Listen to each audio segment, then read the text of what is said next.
Hello there. Greetings. What's up? Oh, I look all wrinkly. Huh. Greetings. Hi. Hi. Hello. Yes, I know. I'm streaming. It happens, occasionally. Let me enable actual white balance to work again. There you go, white balance. I had it turned off. But now we're good. Hello, you got your shots? Good, Weavy boy, good. Although I am sorry that you have felt extra isolated. It happens. I feel that. Although I am personally just a hermit. Although a bunch of my friends had a party yesterday that I didn't get to go to because I had other plans. I wanted to go, but I haven't seen people in a long time. Getting drink because I also haven't drunk. And I was drink your water.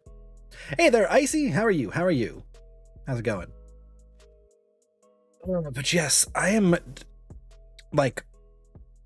physically tired, not mentally tired today. Usually I'm mentally tired.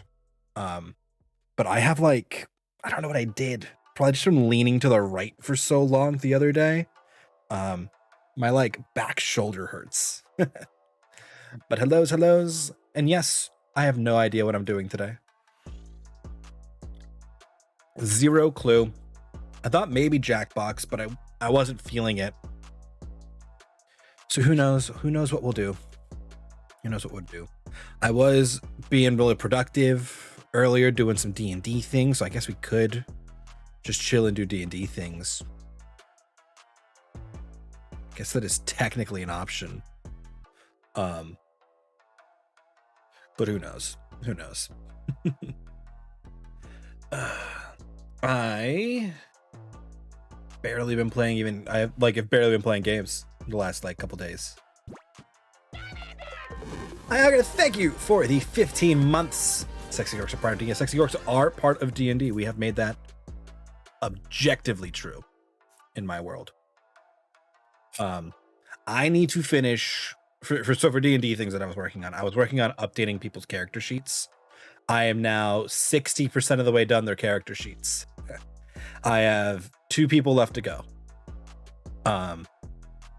Just to make sure everything is updated to Foundry, and I enable all the little things for them so that's easier. Like, for instance, John plays Epsilon. He does a lot of alchemy checks to make his potions and stuff. He can now click on the alchemy tools and he'll just roll his alchemy check for him. Just those little things, those little super tiny convenient things. For some people's sheets. Some people need a little more updating to bring them in line. So I was doing that, and it was being super productive. But I need to finish making the map for Daunton. And finish the dragon. Because there is a dragon. They are aware there is a dragon. They don't have to fight the dragon. I want them to fight the dragon because fighting dragons is cool and a thing you can do in D&D. So I'd like them to do it. I'm not going to make them do it. But I need to finish that. I also need to find tokens for Jan's group. Or make them. All by Wednesday. Well, some of those things are easier than others. But yeah, I was doing that. I was being really productive. I'm like, man, I need to figure out what I'm doing for streaming. And then I've sat here for an hour not coming up with what I was doing for streaming. I have no plans. You see, what I want to do is curl up in my bed and continue to read Overlord because I finally caught up to where season 3 ended in the light novel. And now I can get into things that I haven't seen before. And then I rewatched the anime just, to enjoy the fight scenes. Even though the animation studio for Overlord is okay. Yeah. I've been in a bored, don't really want to do anything kind of mood. Nothing seems appealing. I feel that on an emotional level. That is me right now. That is me right now. And I'm just suffering it with you guys. Then I ended up editing one of my VODs. I'm uploading to YouTube. Nice! That is way more than I have done. I'm a couple VODs behind on my upload. Actually, I think. That I think I need to get up there. But I'll do something like that. I'll do it eventually. It can be a tomorrow thing to just make sure I upload them. I have done no editing, though, of anything. They're just a record of VODs right now. Make it convenient. But yes. Game-wise, I mean, I got the diamond in TFT, so I haven't really been playing a lot of TFT since. I picked Smite back up again because I keep seeing a bunch of people playing Smite, and I'm like, okay, I could screw around and pick Smite back up. I'm very lost. Morgan's fun, but I'm very lost. I had some fun playing Tiamat, but still very lost. I've been playing some Minecraft on and off, but I don't own the server, and there's a ton of other people on it, so I don't know if they're cool with that server being streamed. Also, I have no plans right now. I have half a castle built, and I need to do so much to it. Ask you to play Valheim with you. Valheim was fun.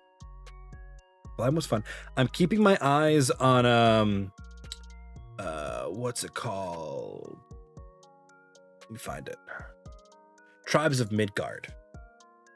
Keep my eyes on Tribes of Midgard right now. I think that's gonna be entertaining. I have not played Dungeons and Dragons Dark Alliance yet because I've seen such awful things after we talked about it, I agree. We watched a video that evening, and Eric and I were like, yeah, never mind. Maybe we'll wait for them to patch a bunch of this stuff. Because there are a ton of like really basic issues. Can't be sexy orc, disappoint. Also, yeah, although I don't know if you would get sexy orc. I don't think you would get sexy orc in the D&D Dark Alliance game. Because while the game, like the roleplay, like the tabletop role-playing game and like the actual role-playing games, right, have alleviated some of the racial tension on the monstrous races and some of the other like enforced racial things. You don't make a character in this one. So I doubt we're gonna see an off like motif orc character, because I think all the characters are gonna be very on brand, very, very straightforward and expected. I could see an orc warrior, like a half orc warrior, right? I don't think we're gonna see an orc at all, because it's a monstrous race and it's not a common one that is played. I am sorry. Just because it's the D&D universe, right? Whereas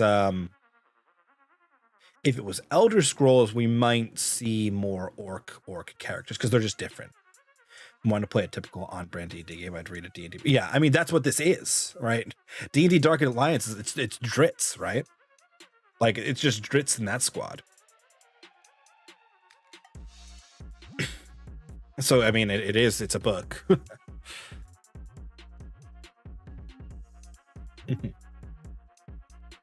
But yeah. So yeah, I'm keeping my eyes on it.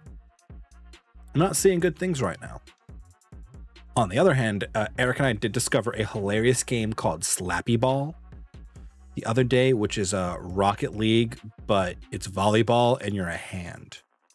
And it looked absolutely hilarious. And we had some fun playing that. I've had like, after reading Overlord, right? And if you haven't seen Overlord or read Overlord, in season 3, there's like a big war battle, and they allude to it for all the other seasons, so it's not like it's major spoilers. So 2 countries fight each other, and COTS plan every year. That's the thing that happens. Right? And they were talking about like troop deployment and like strategy and like what having a caster does to this and like all these things. I'm like, I want to play a war game now. I want to play like Total War Warhammer and play one of like the Tomb Kings or the vampires and have undead hordes and unleash my full like inner weaver. Go full necromancer up on there. But I haven't yet, because when I play Total War games, it gets very overwhelmed very quickly. I wish there was like a Civ, like Warhammer Civ game where I could like play Tomb Kings and have like undead hordes, but it's fine. It's fine. It's just because, as we talked about before, Necromancer as a character and like a spellcaster style doesn't play well in balancing of things that are not mass combat. Because that's kind of their niche, right? But yes. I mean, maybe I just screw around and smite today. And we keep playing characters, trying to figure out how they work. Do I care? I mean, I was having fun doing that earlier. Do I think that'd be fun to stream? I don't know. I could bug that Discord and see if they're cool if I stream Minecraft on the server. And we could just run around doing nothing on that Minecraft server. The downside of that is it's not a server I can invite you guys to. So it's not like you guys would ever play with me. It would be me playing and you guys watching. Which, I mean, it is like how the stream works like 50% of the time. Even more so with the D&D stuff going on, but I mean, at least I would still be interactive. I could show you guys my castle. It's a mediocre castle.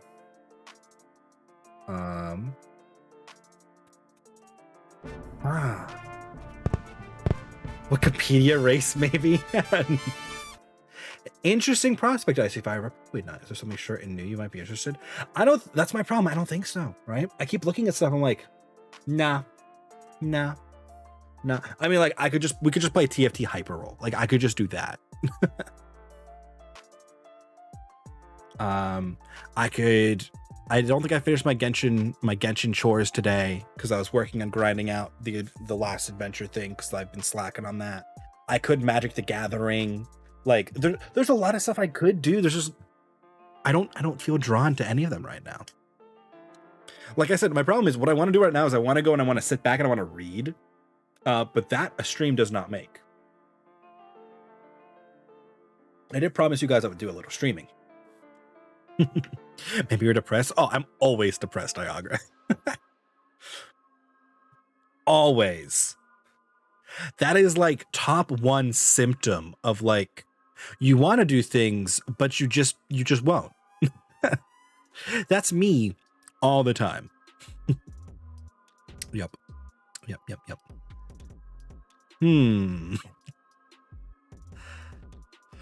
But like that's my extent of it. What brings you joy? Sleep. I mean, lots of individual things, right? I like playing video games. Video games bring me joy. Hanging out on stream ultimately brings me joy, but I have to like make myself do it. No, you can sleep stream now, Iagra. You can do it. I don't think it's a good stream. It's a meme thing. Yeah. I wouldn't do it, right? Unless I was like, for whatever reason, doing like one of those stupid uncapped subathons that like the massive streamers do. But there is zero reason I would ever do that. Yeah. I don't know. I could just build the Gundam today. I was planning on doing that tomorrow, which is why it's not on the table today. Because that way I'll actually do it tomorrow. Doop, doop, doop, doop, doop, doop, doop. I mean, playing games is fun. I do like playing games. I just don't know what I want to do. I just don't want to do anything, right? I've been thoroughly enjoying all of the like light novels and like manga and manhwa I've been reading. But again, that's not quite streamable content now, is it?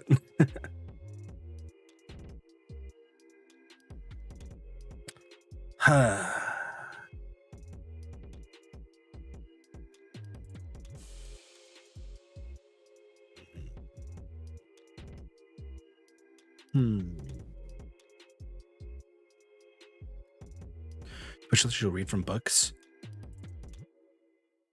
Probably not. So I'm sure you could do it. It's not Twitch who's going to be your problem. It's going to be the publishing companies. Because that's like me streaming a movie to you guys in the background of my stream and us watching the movie on my stream, right? It's I'm giving you content you haven't paid for. I'm assuming there's a clause of like, I do not have the rights to redistribute the book, right? In whatever form or the story.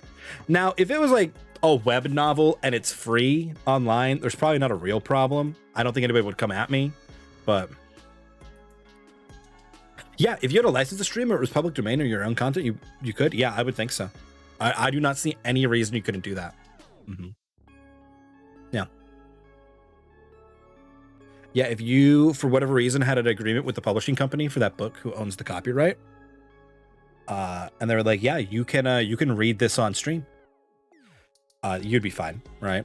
If it was public domain, you could do it. Like, I could read Shakespeare to you guys, right?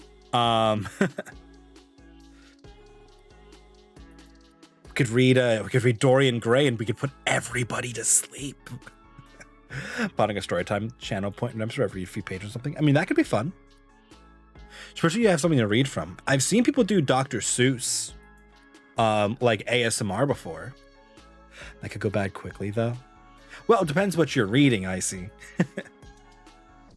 If you're reading something like innocuous, it's probably not a problem. And you're like fitting it into your flow nicely. Right? Right?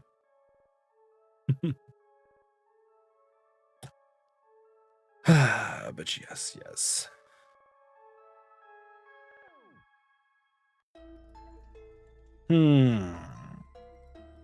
What do I want to do? Got my one children's book plus a couple of things that aren't finished. There you go. Yeah, I don't think you'd have a problem with that. As long as nobody else owns copyright. Yeah. Don't know what I did to like my right shoulder. I mean, I don't know what I did, but it's almost definitely me sitting like this for hours playing games one day. You know, sit like a shrimp and you start to hurt. It happens. It does.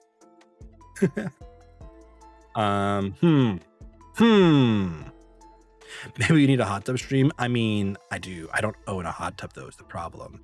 And I don't know if I would stream it because I don't think that would work well with my equipment in my space. This microphone is not water resistant, and I don't have a microphone that would pick up better. That wouldn't need to be close to me. Hot water would be relaxing.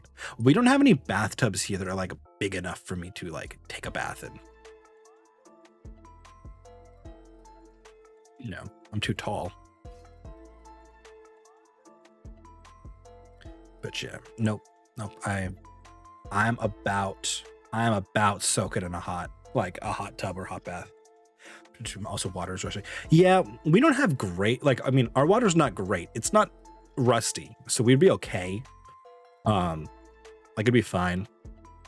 Like, we filter our water before we drink it, but it would be fine to soak in.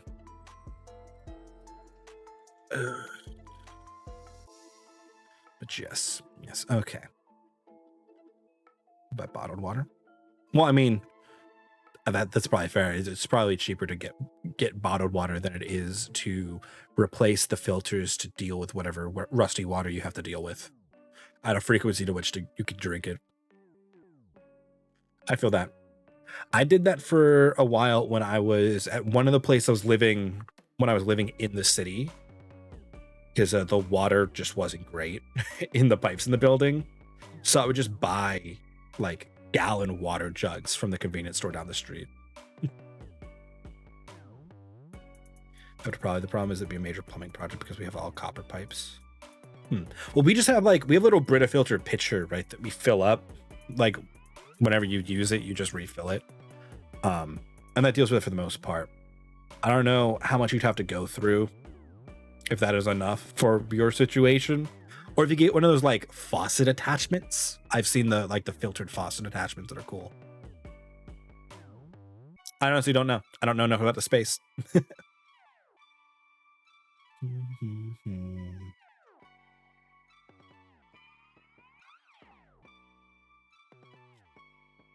Okay. I'll have to get the water test. We have filters for the washing machine now.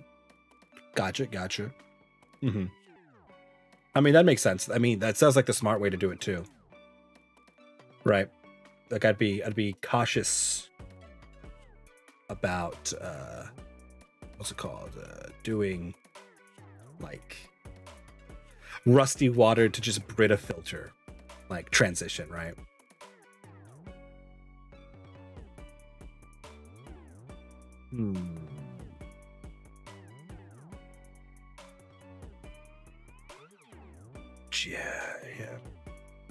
Yeah, and that's the other thing. Like Brita filter wouldn't last. Like you might just be economically better off buying bottles of water, which I've done before to keep in my room before I got this beast. Right, I would get like some water to sit there. Really, just connect to town water. But that's, oh yeah, that sounds like a major expensive project indeed. Yeah.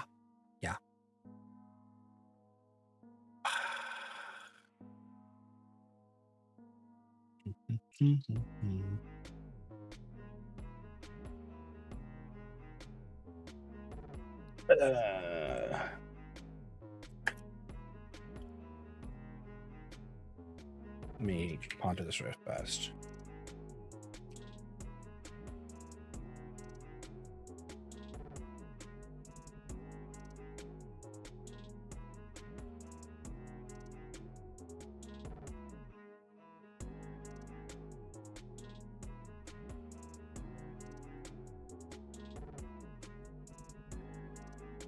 Okay. I just posted in the one friend's Discord to see if anybody's against me ever streaming on the Minecraft server, because I still don't know what I'm doing today. But if I'm gonna even consider that, I want to make sure it's cool for a bit. So probably not today. Gotta let people object. I mean, we could Magic the Gathering. I could do some magic. I need to shave. That's also something that needs to happen. Not public access, is it? It's not public access. No, it's a whitelisted private server. I just want to make sure nobody doesn't want me to show this server live, right? Or them have a chance of hopping on and talking about stupid stuff or real stuff while I'm online, right? That's my problems. Yeah, this is not my server. I wouldn't be able to invite people to it. It's a bunch of friends and friends of friends on it, and we all ended up living relatively close on the server, and we've been playing together. And I just want to make sure everybody's cool before I take that private space and show it to other people. Yep. No, I feel that. I like the start, and then I like building things. So I like once I get farms up and running. We got an iron farm pretty quickly. There was this, we ran into a problem. We built, or the one guy built the villager breeder, and then a raid happened and just killed the villagers. And we died over and over again trying to stop the villagers in our iron armor very early on. It's my little island. That was a good little island. It was. Although I was very disappointed with this update because I thought there was going to be more stuff in it. Because it's supposed to be the Cliffs and Caves update. No, it's part 1 of the Cliffs and Caves update. The creatures exist. The new biomes don't. And the new biomes don't. The new items, you can only find them in deep sea chests and villager traders. I managed to find most of them though. I can now make mossy blocks, which are really cool. They're dark green grass blocks, and they're all around grass looking, right? And then you can get little carpets from them, mossy carpets. So you can make varying degrees of grassy lawn. And it looks cool, And then there's new little trees. And there's a new tree, not new wood, but new leaves that have flowers, which are pretty. Right. So there's a bunch of new blocks for building things, which I like. I do like building things. My problem when I do that is I don't always have a plan. Mowed lawn is good, though my preference is that mobs can't spawn on them. Oh, you could use this to do the alternating lines in a mowed lawn. You know, when a lawn is professionally mowed, right? And you can tell a baseball field or something. You could do that with these blocks now. Making it so you can't spawn on them. Pretty sure mobs can spawn on carpets. I'm not 100% sure. Let me check. Minecraft, can mobs spawn on carpet? They might not be able to, actually. Mobs cannot spawn on carpet, which means if you put down the mossy carpet, you could put grass-looking blocks down and make it so nothing can spawn on them. Yeah, so you can have a grassy lawn without torches all over it and stop them from spawning. So that's a cool use of these blocks now. Although what I really want them for is I want to break up the texture of solid blocks looking, right? I find it nice to have a little variation in your blocking. So it's nicer on the eye when there's more texture to it. So you can have normal grass block, dirt block, stone, which I don't use a ton when I'm doing like grass, but when you do elevation, it's nice to have some stone go up. Mossy block, mossy carpet, path block, sand, gravel, and coarse dirt. And you can use all of those to make varying degrees of like paths and grass. And that's pretty cool. I don't think you can stack the carpet, but if you could stack the carpet like it was snow, that'd be really cool. Because you can make slow, gradual hills. I don't think so. I don't think you can do that, but I'd want that, Mojang. But yeah, it's fine. It's an old mod called Terraformer Craft that I kind of missed the progress from Stone Age through copper, bronze, then iron, steel. Oh, that's the other thing. They added copper, right? Which can only really be used for two things, which is the decorational copper blocks, which cannot go back to copper ingots that as far as I'm aware, and the lightning rod, which, you know, makes it so lightning doesn't strike your wooden house, your wooden roofs, which is nice if fire spread is on. But I feel like the lack of copper tools is a big letdown, because like there's a lot of copper that exists.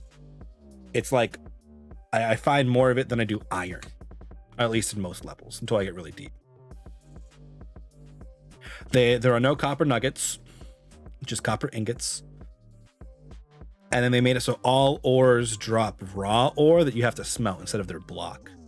So mining iron like ore doesn't give you the iron ore block. It gives you raw iron that you then have to smelt. What would be unique about copper compared to the other tools? I mean, they don't have to have a ton of things unique. They could have like stone durability and iron mining ability, right? Which is kind of what copper is normally. The reason that we went from copper to bronze is because bronze is substantially more durable than copper. Copper is really malleable. But you could also have copper armor. Hello, I've been gone. What are we talking about? We're talking about the new Minecraft update, actually. And how I don't really want to do anything, but I asked the stream or the server that I play on if it's cool if I ever stream on it. We just kind of bounce around topics. We're currently on me ranting about how copper in Minecraft that they added canonically now exists. There are no copper tools or armor. The only thing you can make with copper is a lightning rod and the copper blocks, which, don't get me wrong, is cool. The copper blocks oxidize. That's a cool effect.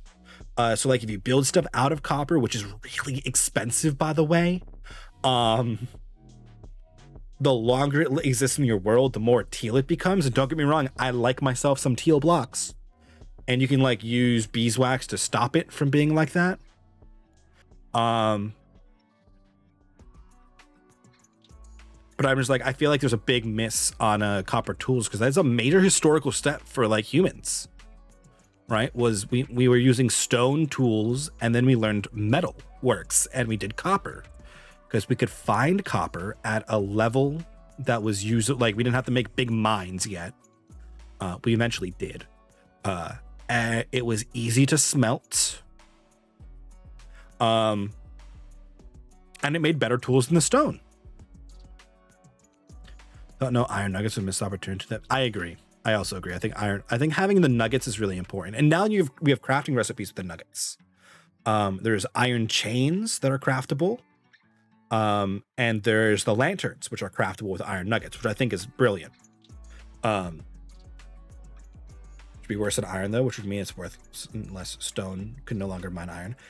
Well, you can get a lot of it really easily, Weaver, right? So like having it be able to like mine like iron, but have durability of stone, and being in that middle step there could be really useful. Well, it's not really, don't get me wrong, it is not really useful, because it's as easy to find iron as it is to find copper, right? So you should just make iron tools. But having cheaper alternatives to iron, because iron has so many other uses, might be worthwhile. Just being able to make it if you're stuck that way could be useful. Just having another variation of things could be nice, right? I don't know. Maybe there are definitely other things you could do with copper, right? copper has a lot of other uses in like current and water transport, which Minecraft doesn't really have, but things that could be added in the future, I would like to see, right? Because all of the industrial mods add copper.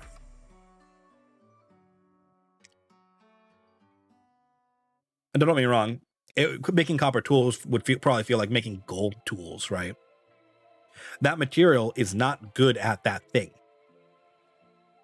But a slightly better version of gold, i.e. better for enchanting and stuff, if that still works the way I think it does. It does. Gold is still has a higher enchanting value. Mm-hmm. It just like has really crappy durability.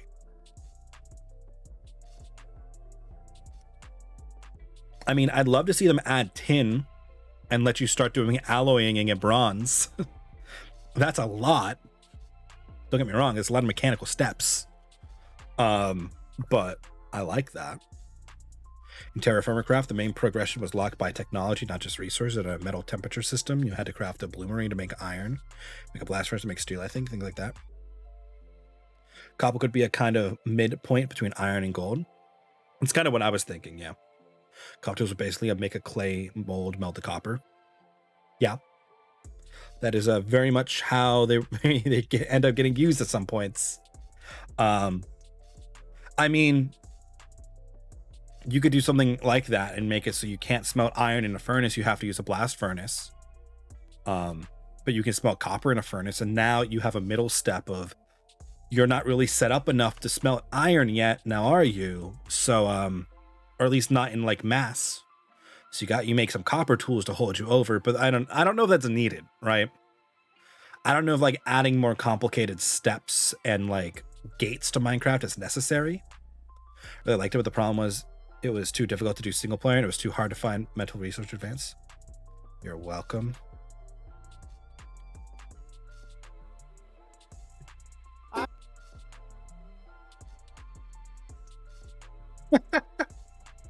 Oh dear. Oh dear. I will watch the rest of that at some point, Weavy Boy, but oh dear. Oh, that's the other thing we were complaining about on this server is like there needs to be more food options and more food things, right? There's honey now. So you can do more stuff in Minecraft. Oh, and shaders are finally back. I haven't installed any shaders on Minecraft yet. I mean, let me start pulling that stuff down when we're talking about this. That was one of the things we started playing like as soon as the patch dropped, and we hadn't played with any of the shaders yet. So this is not my server. This is my friend's server. Right, that is the rub there. Right, Minecraft. Hi Joe, how are you? So like I can't invite people to this per se, which is one of the reasons why I wasn't really considering like streaming this server, because you guys can't play with me. You could play along with me from, you know, the stream and I could show you the castle I've been building. I heard of Hood Nature on YouTube. I have not. Do I want to know? Do I want to know?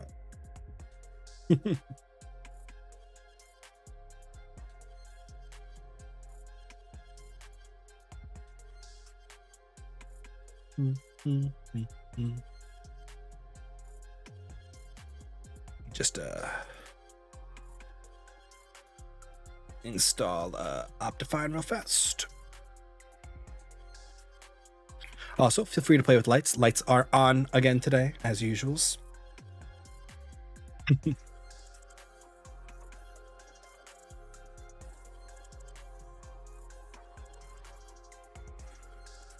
I'll have to check some of this out, Weaver. I have them queued up right now.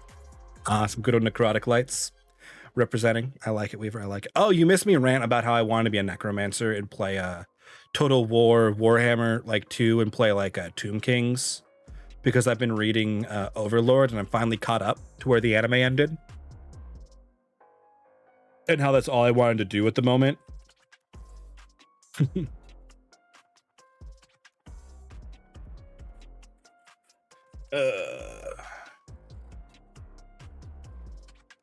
Necromancer Master Race. I mean, they make a great warring race when you win a battle and then you raise the enemy corpses. Super efficient.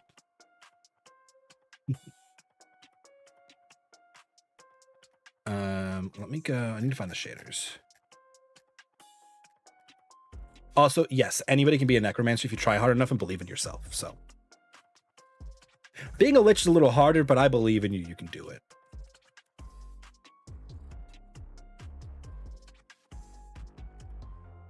You go pull some shaders down real fast. I always grab Silders. But one of the other technical guys recommended a different one. I'll try.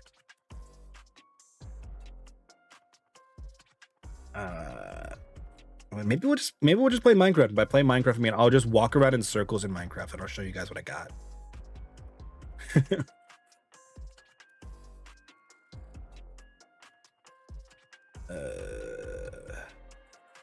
Oh, I didn't even realize they found a stronghold, so that's good. So we can progress. Oh, he said BSL.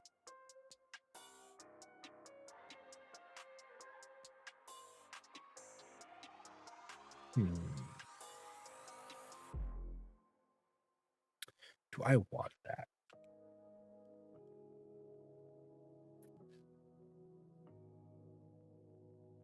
Let me see. I'll grab it.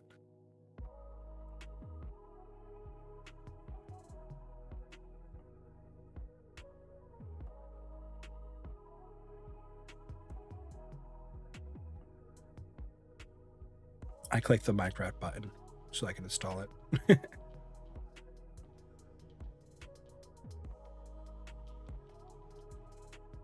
Oh, you're gonna make me actually start the game. Begin. But yes. So how have you guys been? I know I stream very often now. Also, sorry, the Minecraft just found out about axolotls. Yes, I have a bunch of axolotls. So I've been breeding them, trying to get the blue one. Yeah, there is a rare blue axolotl that you have to breed to get.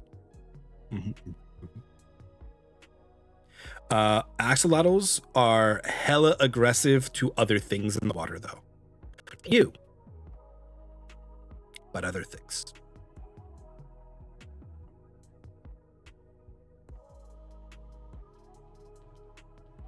Yes. Whenever I start Minecraft with the Optified on, my RAM and CPU spike really hard while it loads up. So I just sat here for a minute as like everything lagged. Okay. Just need to open my shaders folder.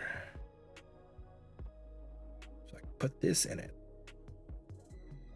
Axolotls. Fantastic creatures, by the way. Top tier.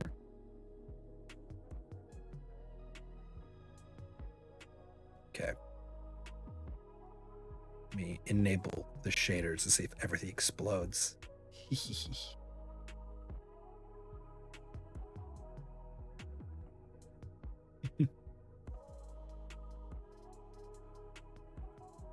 Okay. It looks like things went well. I'm just going to open up one of the creative worlds I have on the side here real fast and just make sure everything's running. And then if it is, we have an option.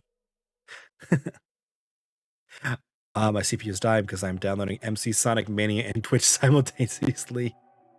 Nice, Weeby boy. No, I wait.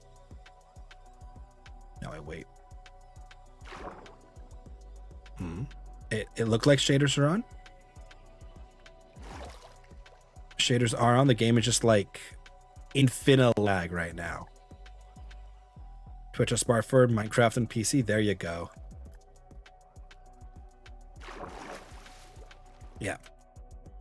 It's just infinite lag as the game is booting up while I'm doing things. There we go. Now we're booted. Shaders make this game so much better. So if shaders work, although the world lags so hard while it renders right now while I'm streaming, and I see the CPU spike because it's trying to pull GPU. It's trying to pull resources. That's an option. Minecraft is an option now. I could show you guys my castle. We can see what my castle looks like with shaders. Well, my half a castle. I got a lot to do still. If I didn't know better, I'd say my CPU is masochistic for not giving up while I use it. Better than just giving up. Right? Better than nothing. Okay. Minecraft's an option. TFT is an option. If I did TFT, it would just be hyper roll because I don't want to drop. I don't want to drop on a diamond. I hit diamond 4. I'm like, done. Hands off. So that's an option. I could play some magic. I'm sure I have some more magic quests I could get through. We could troll around in Genshin a little bit. I'm sure I have some Genshin things to get through. Although I think I need to switch my encoding before we do Genshin, which will make me stop the stream. So maybe not Genshin.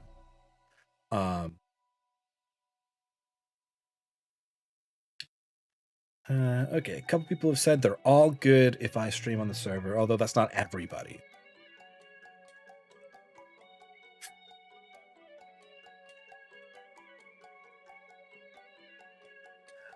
We'll see.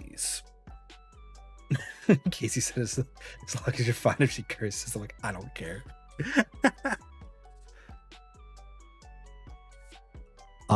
So in this server, right?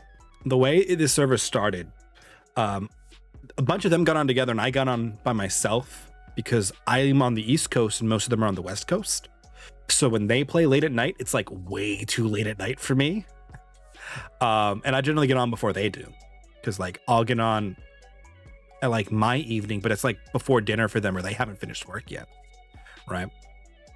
So I got on one day and I'm like, I'm just gonna do the thing I usually do where I like, walk off really far in a direction and start building a base by myself. Because you all know when I play Minecraft, I like play alone together with people because I'm like really particular about my like the area I build my base in and like what I'm doing with it. And I don't like bothering other people in their buildings. Well, they had the same idea. They walked away from spawn to go find a place to live. They found the same place I was living. Right. They were just like over a hill from me and they found the cave I was living in and like, whose secret cave is this? I'm like, that's my house. How did you get there? So everybody ended up living very close to me. So there's now Castle Greg Mike, which is my castle, and Loch Greg Mike, the lake around it. There is Ted Town, which is the original settlement in the Valley of Plenty, next to Loch Greg Mike. And then there's Hot Girl Somerville, where all the girls have now moved to. Which is on the other side of a Hot Girl Summer river, which feeds into Loch Greg Mike. Or I guess Loch Greg Mike feeds that river, and then it goes to the ocean. I think that's how it technically would work. As long as they don't drop private info or do TOS violations of chat. That's why I wanted to warn them.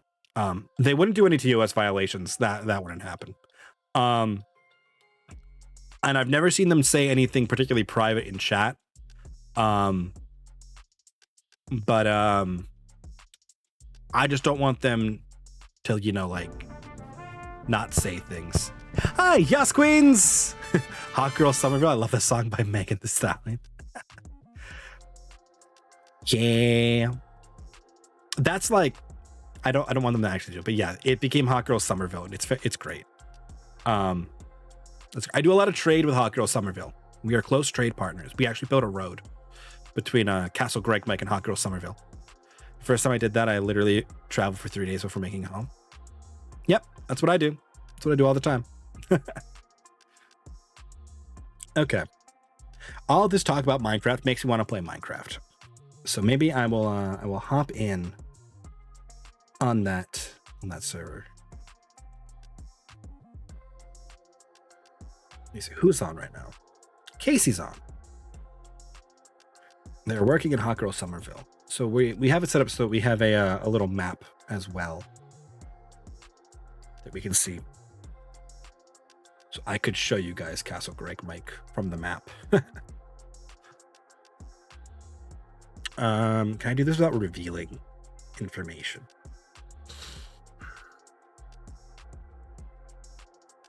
Theoretically. One moment, please.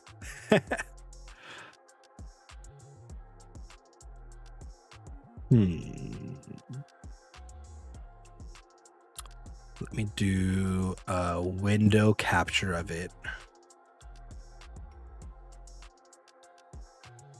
And then I can do it.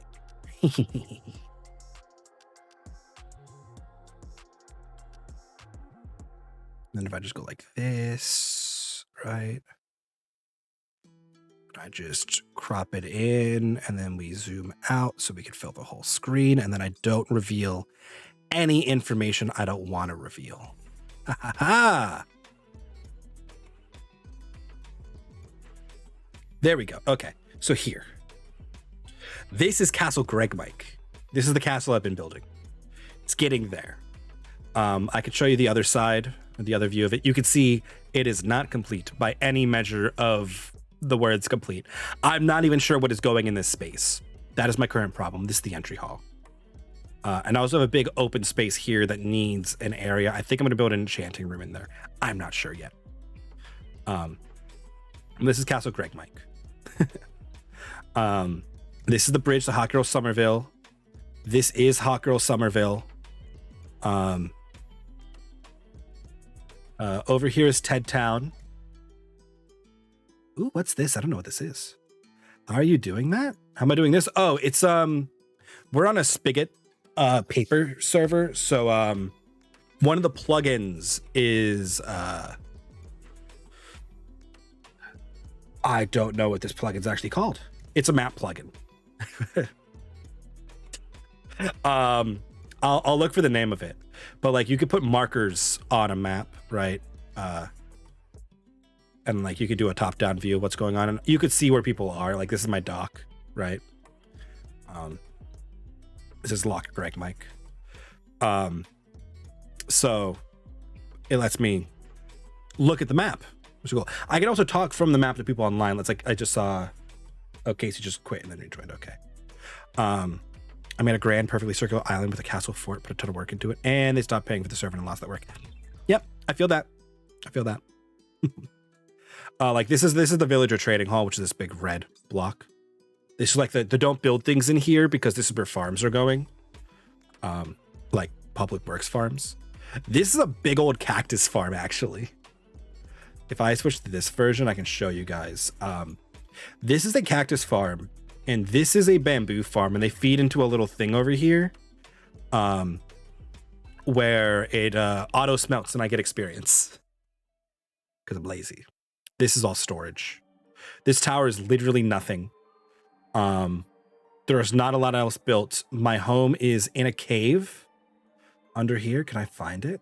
Yeah, it's this. This is my my current home. It's this cave. This is like the underground map, which you can see anything that's under a roof is considered underground. So it's not particularly helpful with this being the jungle, but you can see some caves. If you look hard enough, you can see my mine shafts everywhere. But yeah, it is fun. It is fun. Let me confirm. Okay. I see no current objections. I show up to your mind just like this. What you do?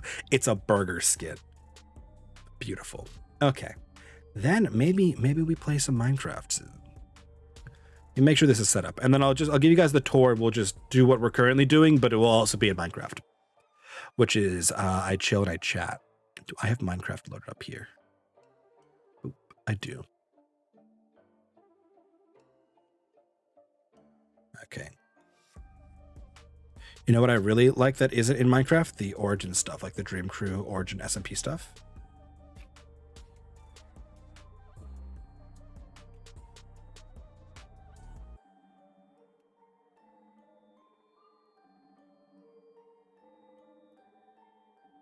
One second.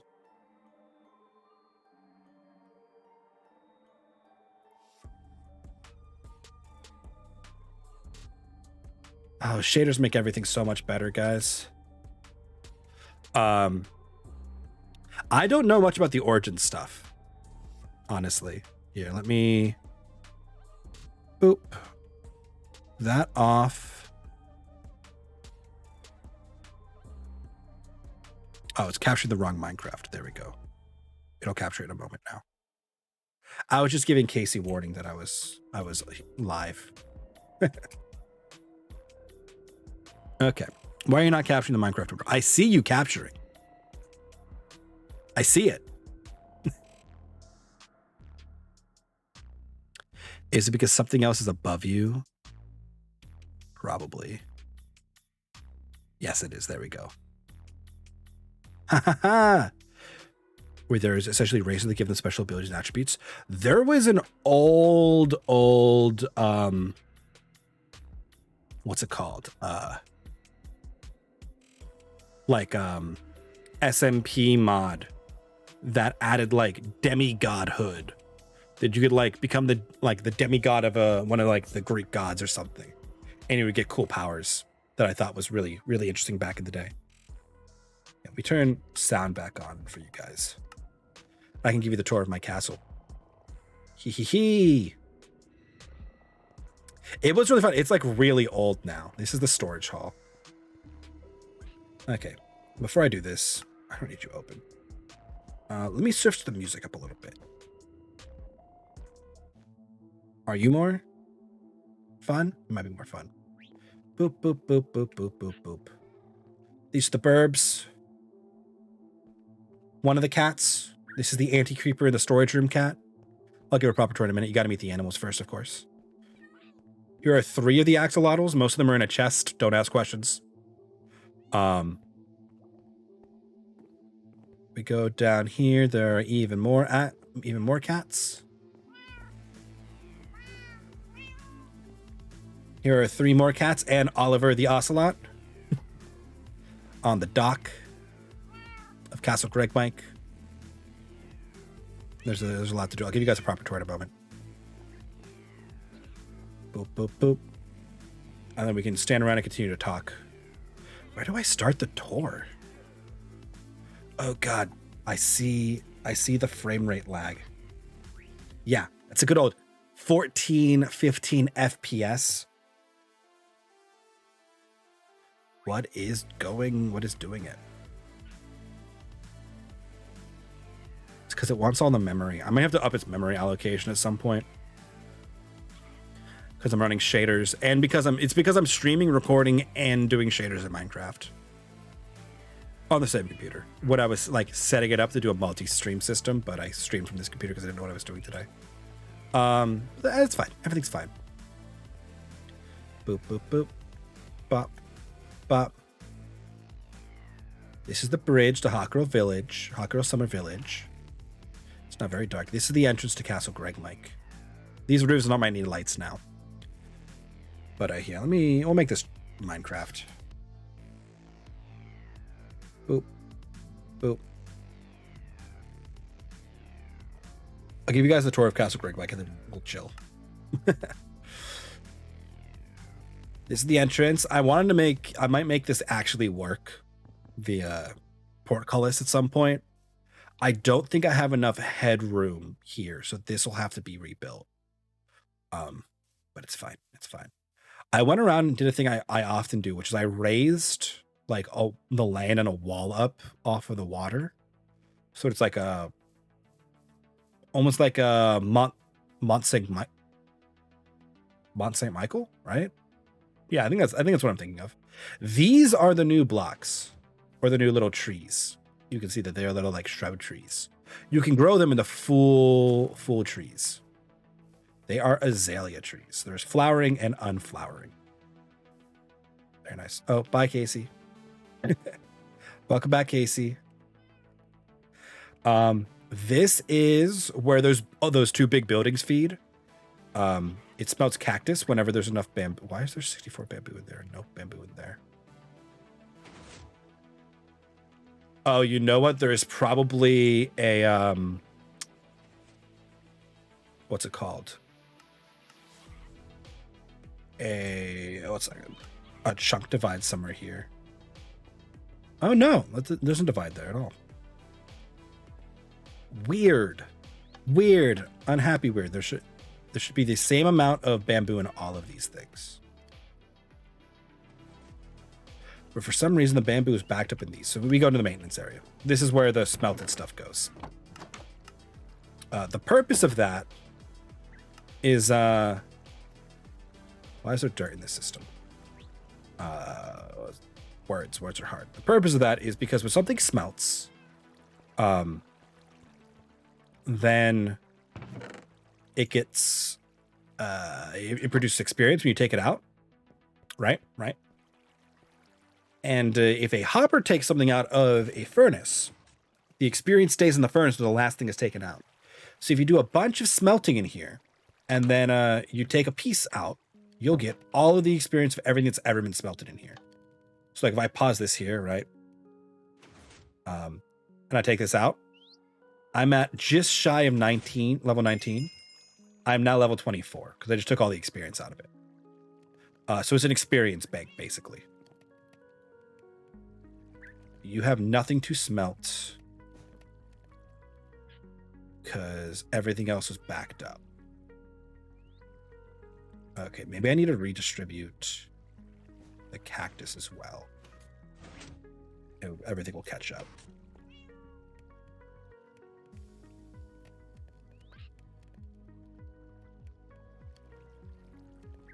You could do that. The way this is distributed is by minecart. They're set up with a circuit that makes it so only a certain number of things are put into the minecarts that go by these tracks to, load up the hoppers on the top and the bottom. You able to see the cactus one go by up here. Should come by in a moment because there should be enough in there to fill it twice, I think. I heard it release. There it goes. It's dropping off the cactus. It does 2 drops and it leaves. All right. And then they'll burn.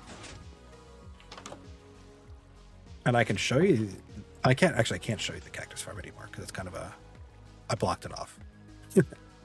We can get to the top of this platform. Then we can, shoot arrows. I don't know, at Hot Girl Village. For some reason. We can get up here. We have a nice view. We can, just fire some arrows towards Hot Girl Village for reasons that are unknown to me. But we can. This scaffolding was to work on the cactus farm, and I just kind of left it here. It works. It's fine. So that's this part and the exciting bit to it. The problem is it takes up so much space. And I just have an infinite supply of green dye, which is fine. Okay. You're still burning, but that's what I expected because you had the extra in you. Okay, these should eventually even out. That's fine. This is big open space that I don't know what's going here yet. Maybe a couple like smaller farms. Like I'll build like a reed farm or something. Because once we get a elytra, I'm going to need a lot of reed. I'll have to build a mob farm, but we'll probably just build a community mob farm over there. I don't know yet. I haven't talked to the technical guys about that. You guys like my ceilings? I'm not sold on this ceiling yet, which is why you only see it here for the hallway. I like this like rafter design. These are barrels, by the way, so like they also serve as like weird secret storage. This is the main storage hall, guarded by this cat who needs a name. So we got our general manual thingies. We got an auto smelter over here. I should probably put these things back where they belong. In each of these halls, we have a bunch of storage things, right? Where I can store stuffs. Labeled by its material component. That's copper, by the way. Right, good old high value craft, like resources needed for crafting are like the ones I have up front. Like here's all woods, stones and stuff, like valuable resources, raw resources or other things in bulk, like the nether items. So like this is where if I have just raw ore, they go here. This is where unsmelted stuff goes. This is our random farmable things. These are plant-based things, which are also tend to be farmable. And then miscellaneous stuffs goes there. Look how pretty it is now. Right. Up here is where all the extra gear belongs, like all the loose equipment and tools and things that I end up gathering. And I've got a bunch of these like things set up. So when I get extra armor, they're going to go on these. It's be great. And then these are for weapons because I felt like I had space. This takes us to the second floor, which is basically useless. There's nothing here yet. This will probably be a bedroom. I think we're going to knock this wall out and put like a little tower there.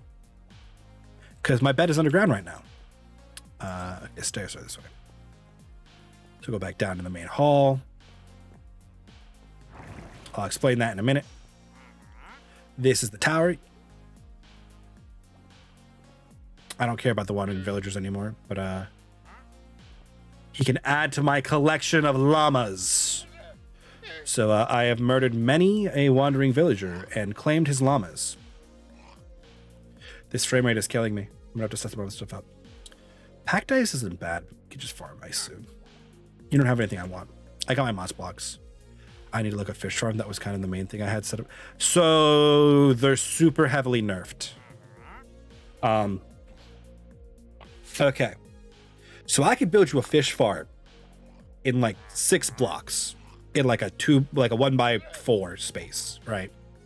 With a total of like 6 individual pieces. I guess it's too high. So maybe it's 8 block space, right? The problem now is for fish farms, you cannot get items considered treasure, which is like, all the good stuff, unless you fish in open water, which means there is no waterlogged or non-water block within like a 4x4x3 like space around the lure, the bobber. So you have to like fish in open water now if you want good things, which is sad. Ooh, the glow signs look great. So there are glow signs now, which I'll get to in a moment. But this area takes us down to the dock, which is the easiest way to enter here. Can't you make protected open water there? You can, but you can't make it automatic anymore. Right? So the reason you could do it automatic was because you could do such a confined space and you could use the pressure plate. The pressure plate's gonna block it now. You can't do any kind of lure detection safely anymore.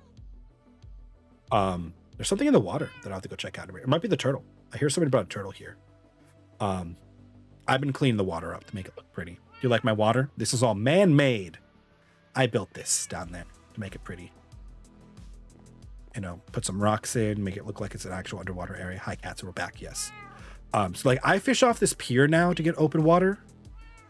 But you can't do like bobber detection. Oh yes, clear water. Clear water in this Optifine mod is so nice. I have a bunch of like aqua affinity gear on because I spend so much time swimming through the water.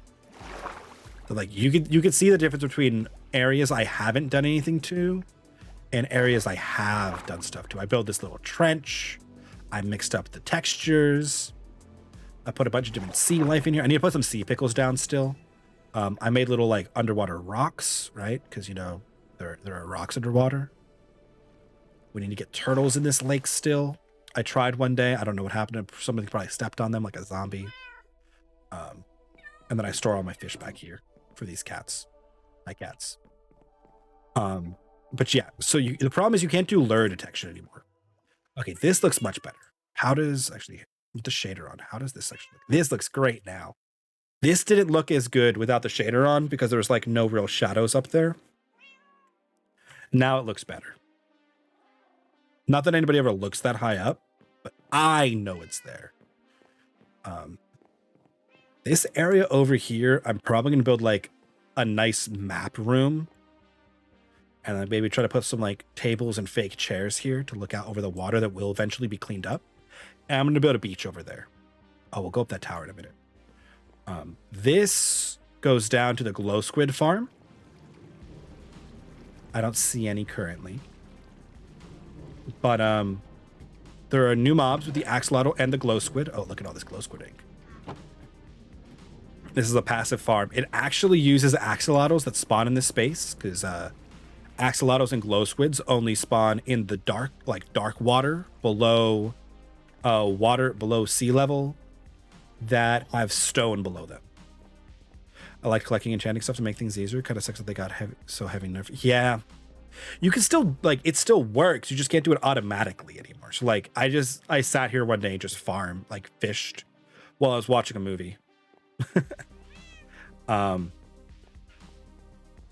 was nice. But yeah, so this glow ink you can now use on signs and it makes them glow, which can be fun. That's just letting me know that there's like an empty space behind that wall if I wanted to blow it out and put stuff there. I have so much of this, but this is the biggest thing that I trade with Hot Girl Summer Village.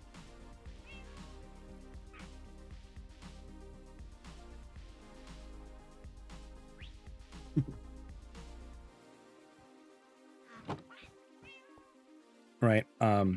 Because they like to make their stuff really pretty, so I give them glow squid ink and they give me wool. Because I need lots of banners. Yeah, we'll go to the top of this tower real fast. We'll look out upon the world.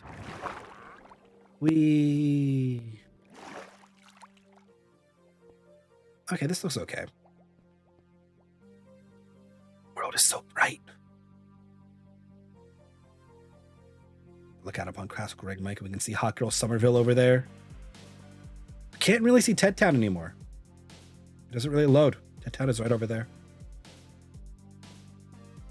But it's fine. It's because we reduced the render distance because we were having a lot of lag. Castle Grey Mike is coming along. But yeah, they nerfed it pretty bad. So where I sleep, right? Because this is just my resource area. This is gonna be an open like courtyardy thing. I want to make it really pretty.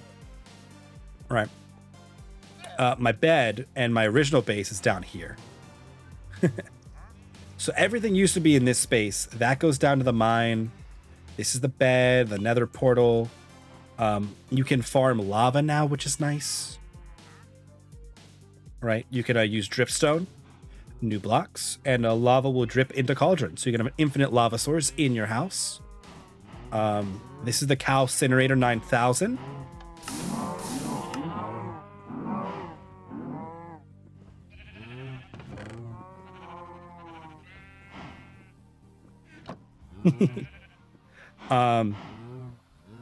Right. Pay no mind to them. They're here still. This is what I haven't been on much since I planted this last. Got a beehive in here. It doesn't do much. I actually think it's because I might have blocked up the hole. Automatic manual. The cows are generated manually. I could show you how it works. Let me get some wheats.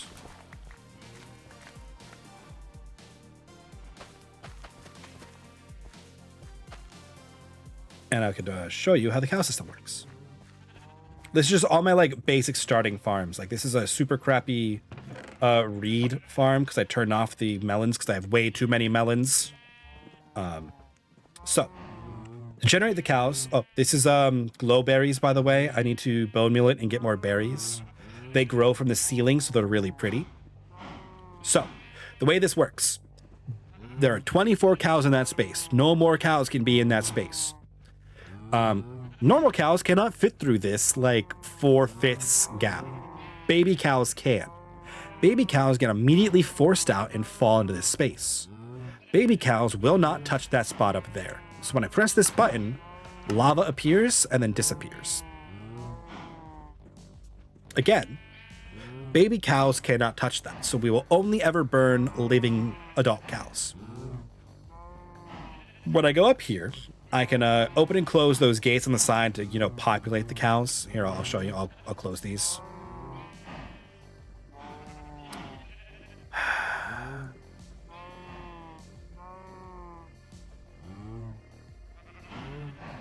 This is about to get problematic, guys. You ready? Oh, wait, no, it won't. No, it won't. I could be a god.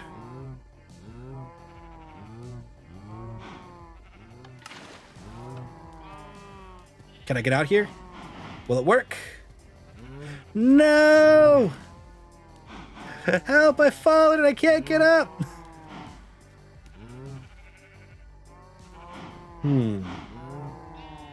What's the best way out of this situation here? So there's a blade of water in here that lifts the cows up to be bred. My best solution to this might actually be to try to... Yep, we're gonna lose some cows during this. Okay, never mind. We're losing cows and I can't even get out.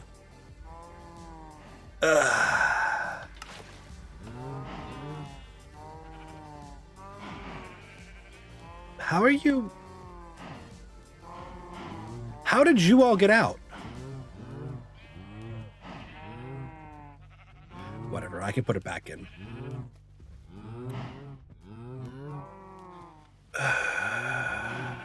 The problem is the frame rate is so low right now. If I start swinging, I'm gonna hurt the cows. Do I care? I can just breed more.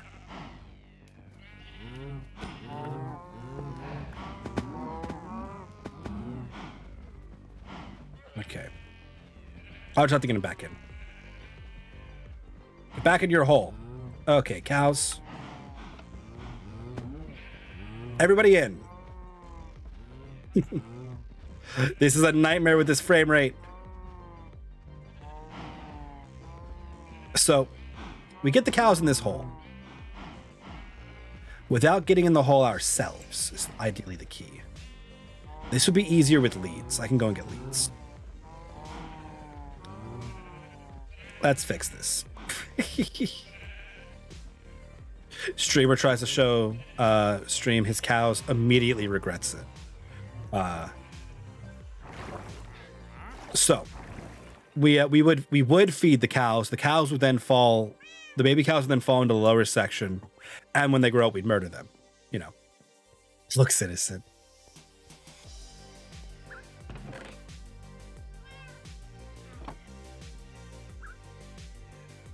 The problem that arose is that we kept falling in, or that I fell in. I need to put a like a lid on it.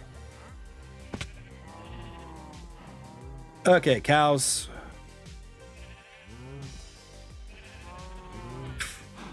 Let me up. Everybody in the hole. All right, you know what? You know what? Anybody who's not in the hole, you get the sword. Yeah, this is how we're dealing with this now. You made me do this.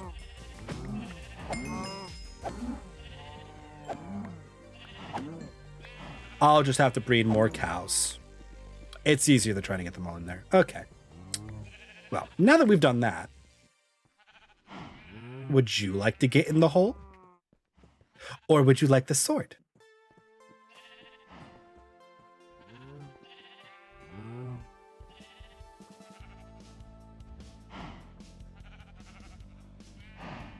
That's what I thought.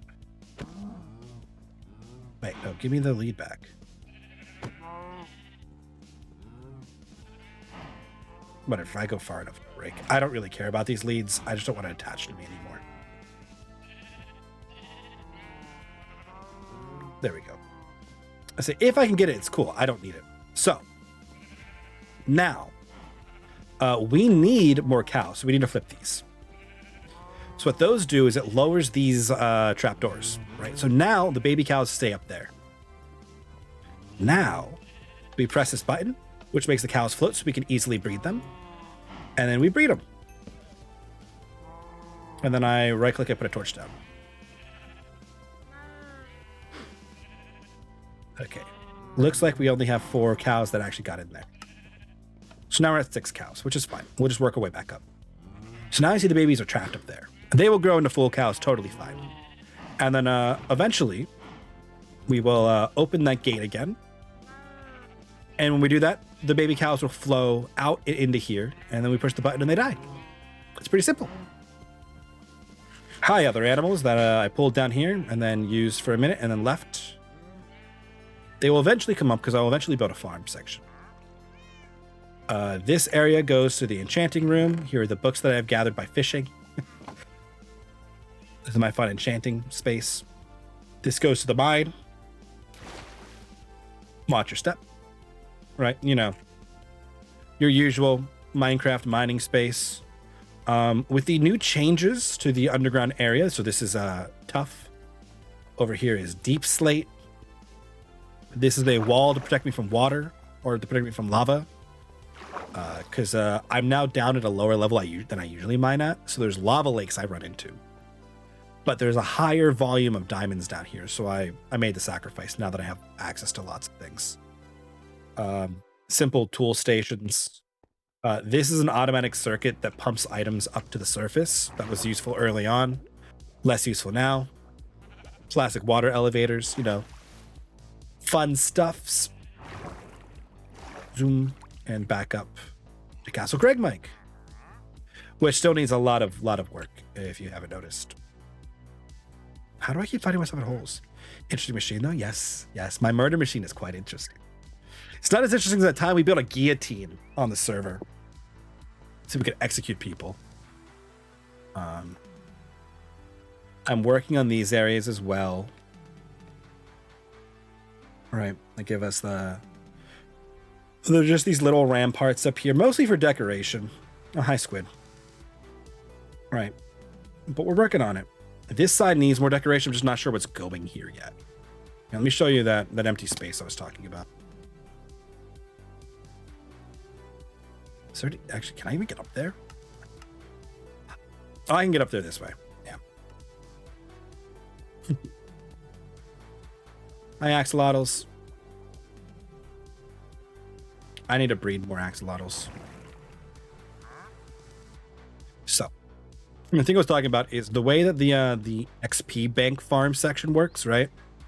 I just left this weird space here between and above them. So I'm gonna put something in it.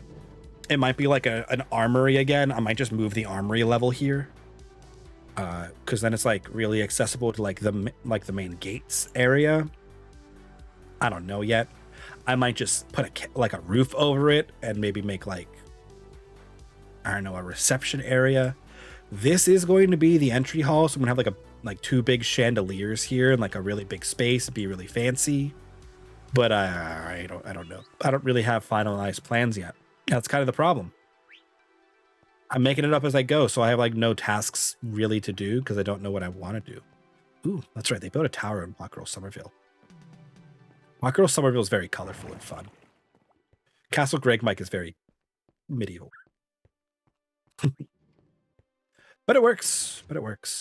I like these new blends. Oh, I should show you guys the moss blocks. Moss block is like one of my new favorite blocks. They're over here.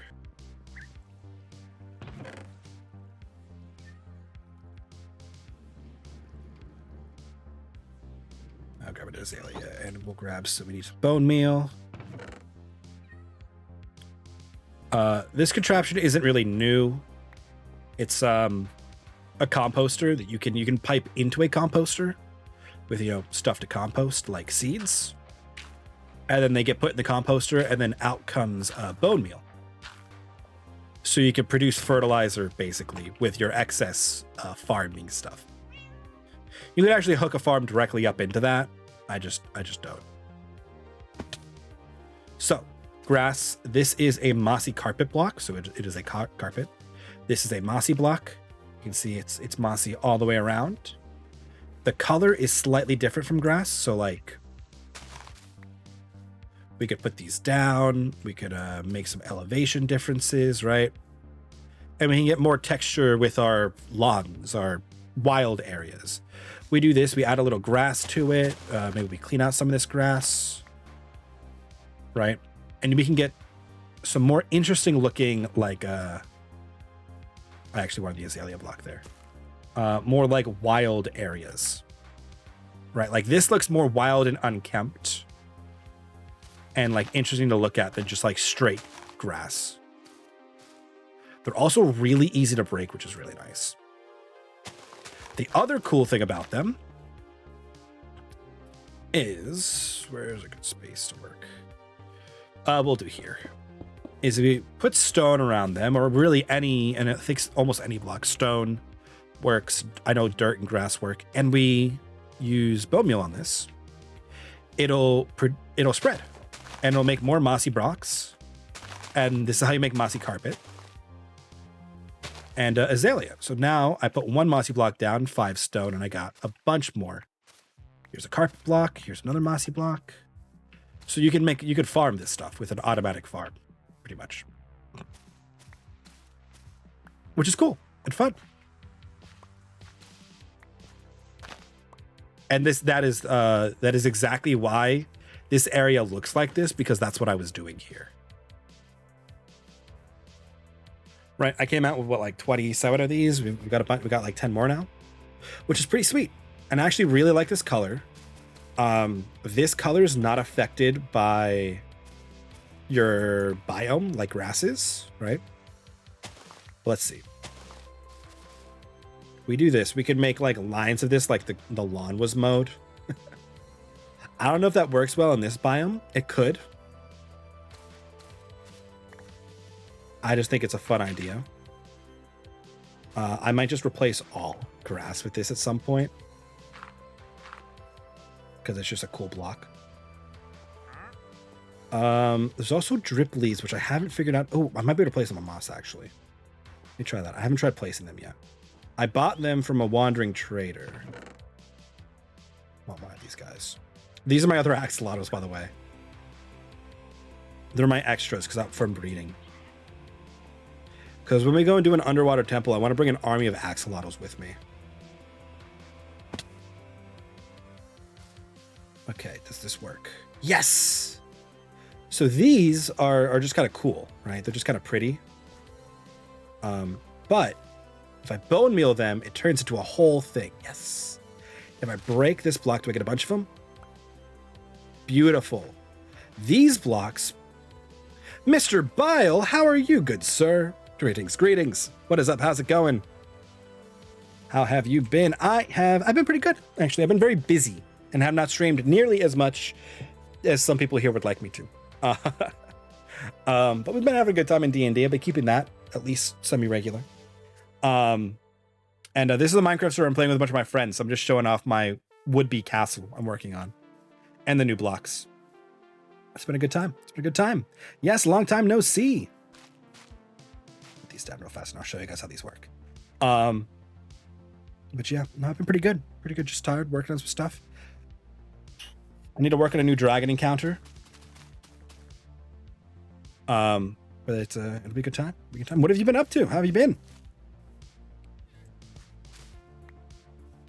Oh, and then back on topic while we chat about that. These are what are these actually called now? Drip leaf blocks. And they will eventually fall when you walk across them.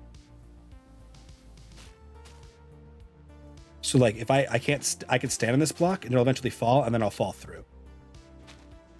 Right? So if I go like this, right? Oop. I'll fall. Ta-da! And then they'll eventually reset themselves. So you can make like interesting parkour maps with them. I think they're interesting looking blocks as well. But our mental health took a dive and I just decided it was more important than anything else, so I went MIA. 100% the correct response. Doing better, been doing a lot of fishing and playing Sea of Thieves. Nice, nice. I have heard fun things about the new expansion. I have not booted it up myself lately, but I have heard fun things.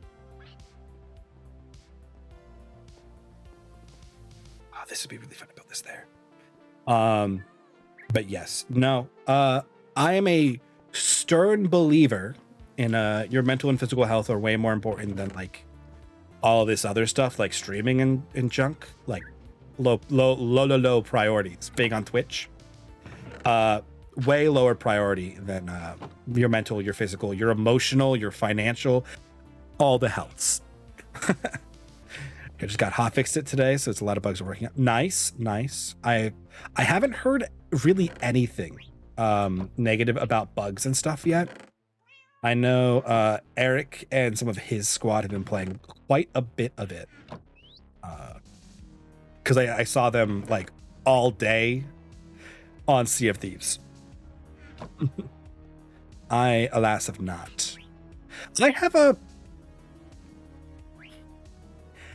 not a love-hate, because neither of the emotions are that strong, right? Have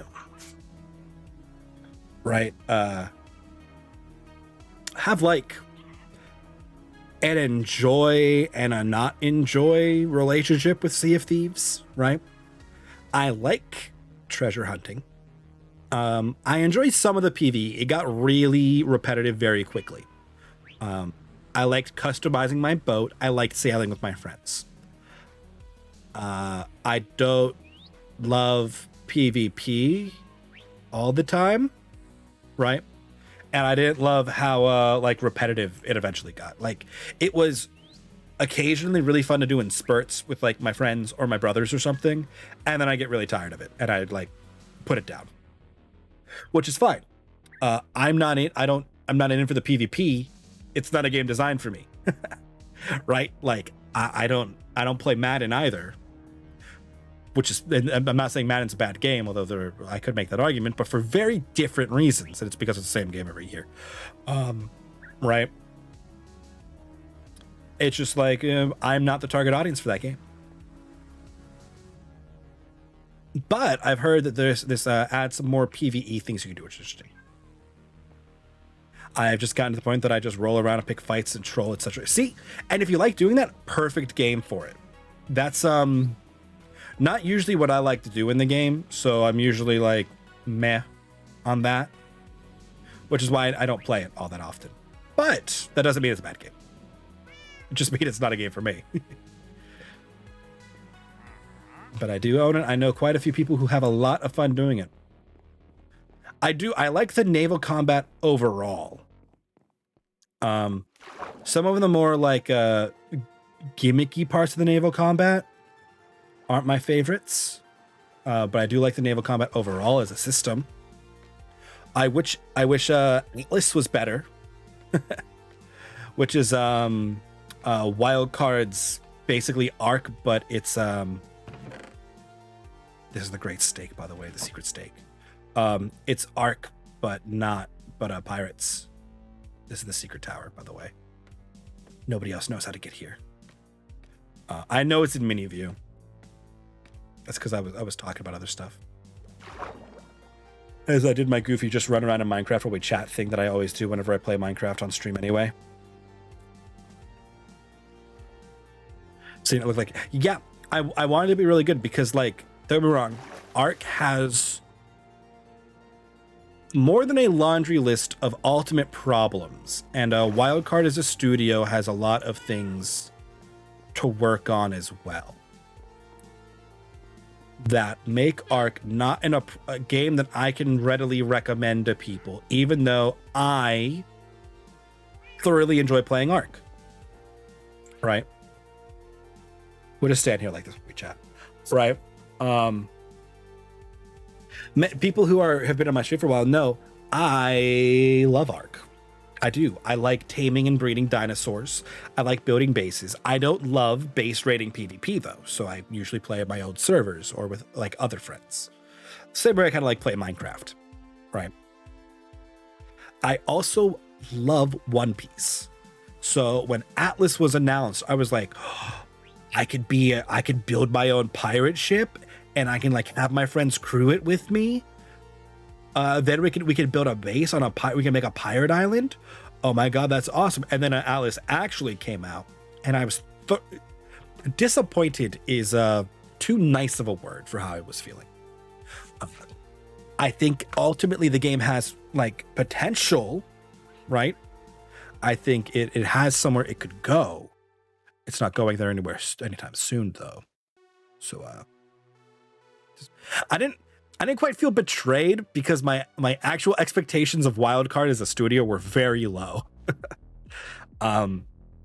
That is not because I think they make bad product. That is because they do stuff like release a DLC for a game in early access before it's out of early access and released, and charge full price, like for Ark, that kind of stuff, and then like work on plans for the sequel before the game is out of early access. Like that kind of stuff doesn't mesh in my head. I'm like,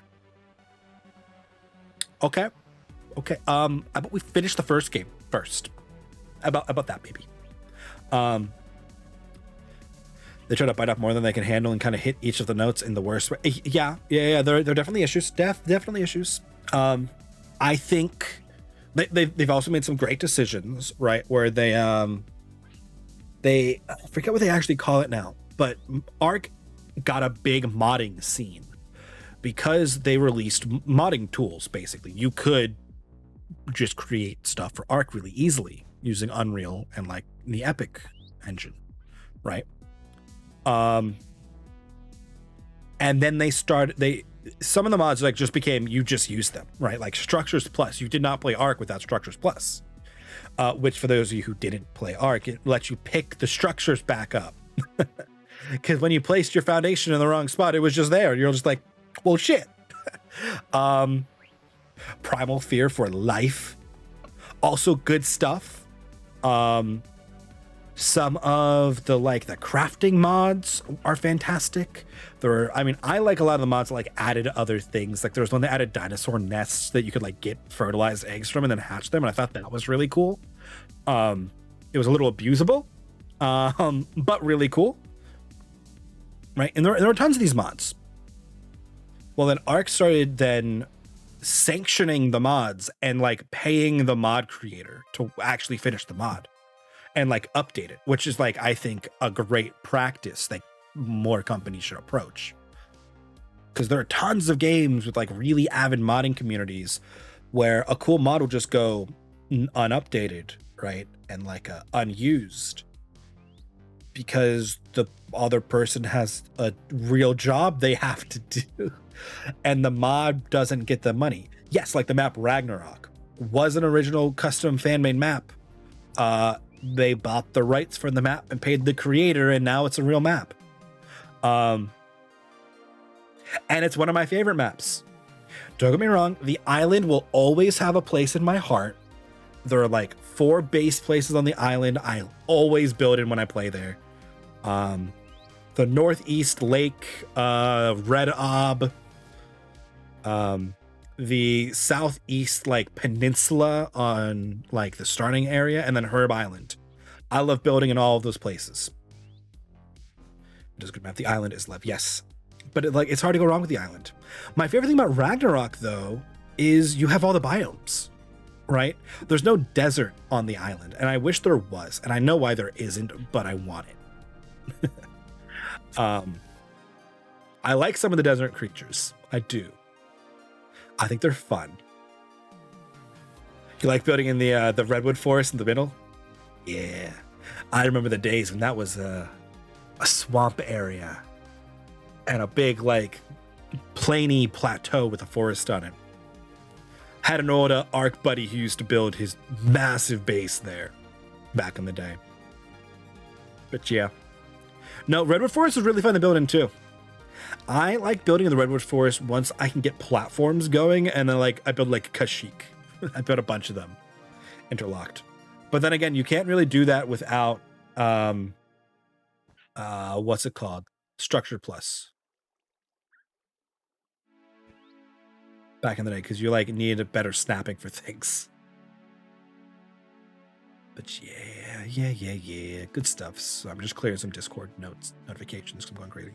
Yeah. Oh, sorry. The platforms plus extension to Structures Plus. Yes. Yeah. Because you needed you need to be able to snap to platforms. Silly wild card. Don't get me wrong. I love Ark.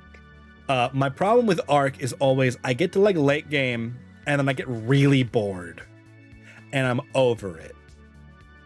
I, to an extent, like the leveling process. I like the going out to find things to tame process. I enjoy base building to an extent in that game. I wish there was more base building reasons. Really, who would ever want platforms to snap to each other? I mean, I can't think of any reason we'd want that. But yeah, that was a whole thing. But I think the way that they handle and approach mods is really healthy for the game. And it's probably one of the reasons the game still functions to this day. But yeah. I love the game overall. I have Genesis 2. I haven't really played a lot of it yet. There's a new flying platypus that is hilarious. I look forward to Arc 2 when they fix it a bit more. One of the things I will always complain about is I hate the animal AI in Arc. Like, carnivores are just kill things for fun, all of them.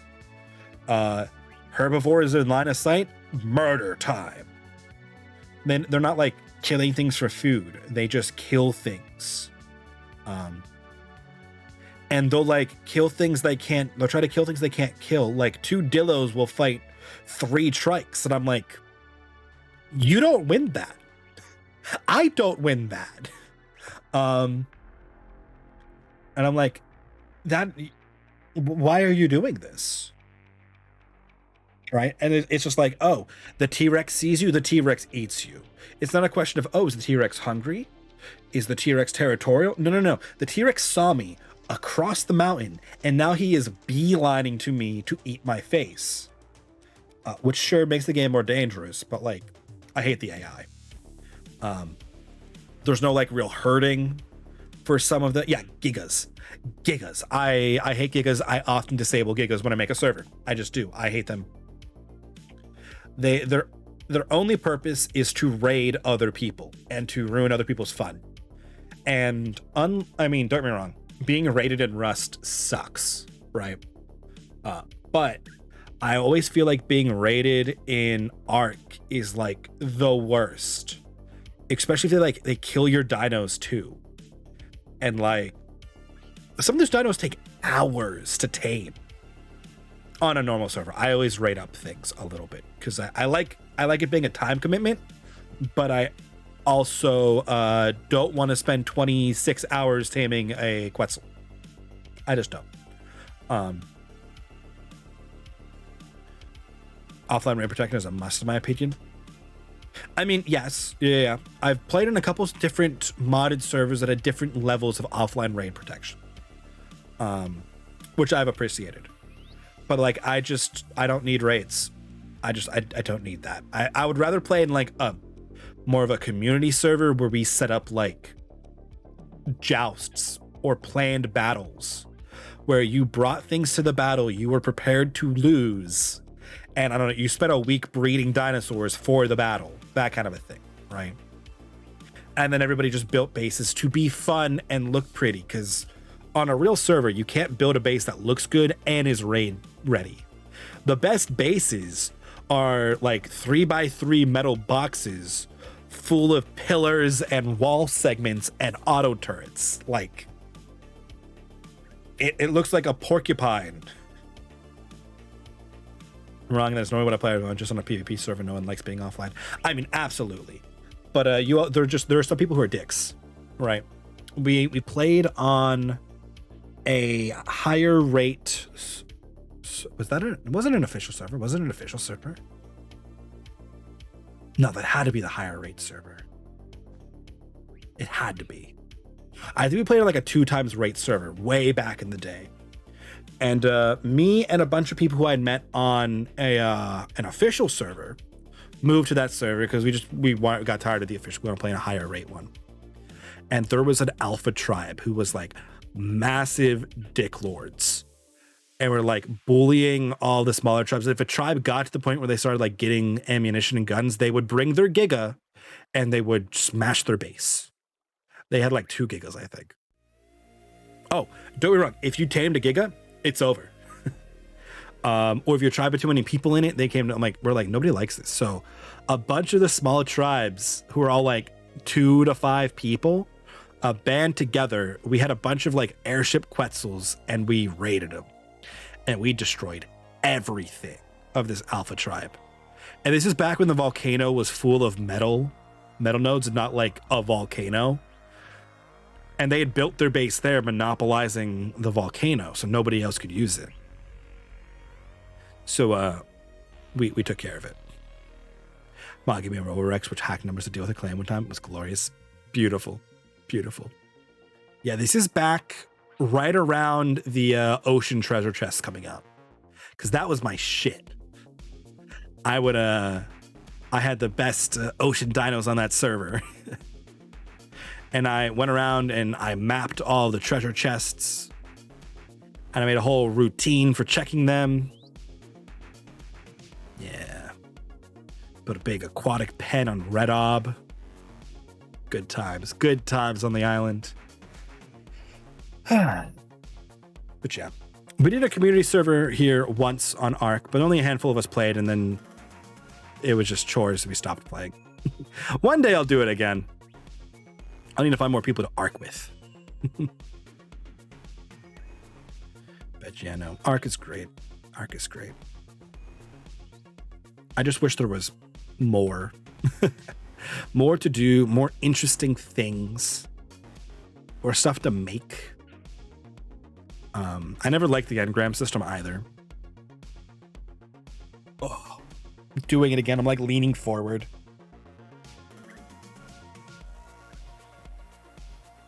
Oh, and my right shoulder's still killing me. But yep, it was glorious. But man, getting a big hacked Roborex and murdered an alpha. Ah, beautiful, beautiful. Man, I do thoroughly enjoy Ark. I do. Sometimes I miss it. And then sometimes I think about playing and then I go, nah.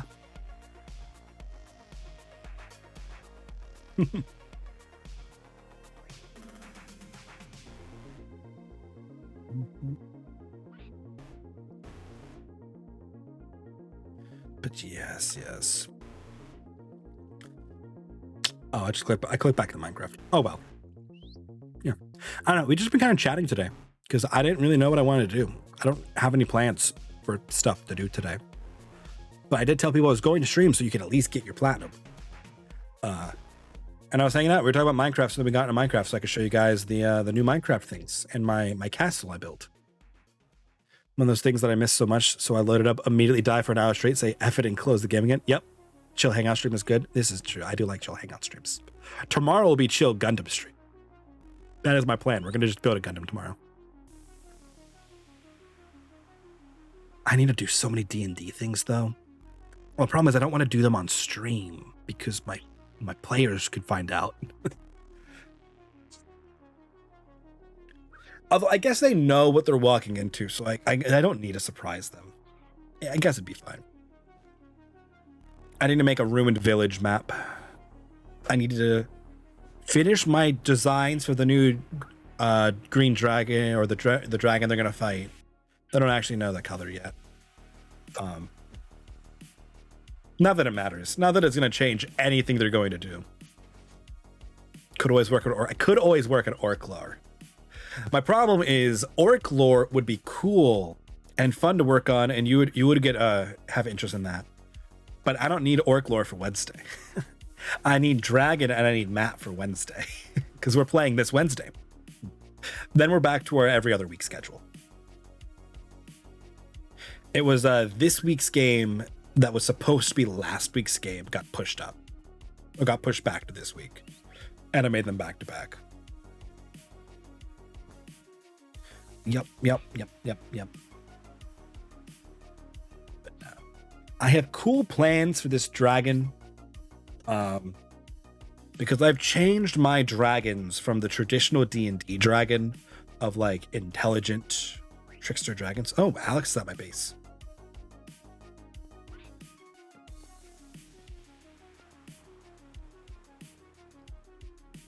I should actually give some people some moss blocks at some point. Could I do a just chatting stream, work on the background, just not show it? I mean, I could. I really could. I work on the other quality of life things. The app you guys used? Yeah, I was working on that recently. No, so this is my this is some friends of mine Minecraft server. That is not open to the public, which is why I was checking with them earlier. I'm like, hey, are you guys cool if I stream on the Minecraft server?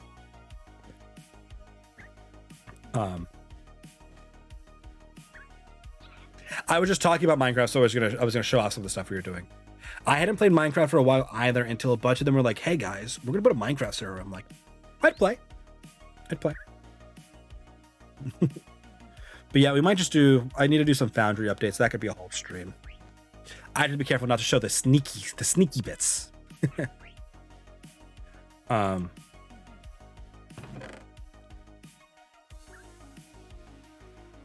I should go deliver these things. I'll show you guys Hot Girl Somerville. We're gonna live this weird chat. But yes, alas, unfortunately, this is not an open to the public one. This is just a bunch of friends. I just want to show off my castle that I've been working very hard on. Except the other side is prettier because this side's very blank because I don't know what's going there yet. But I've been having fun.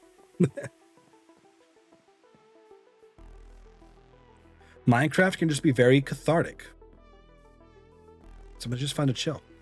This is my nice, nature-y path I've been working on. So, fun facts, if you don't know, you don't play a lot of Minecraft like I do.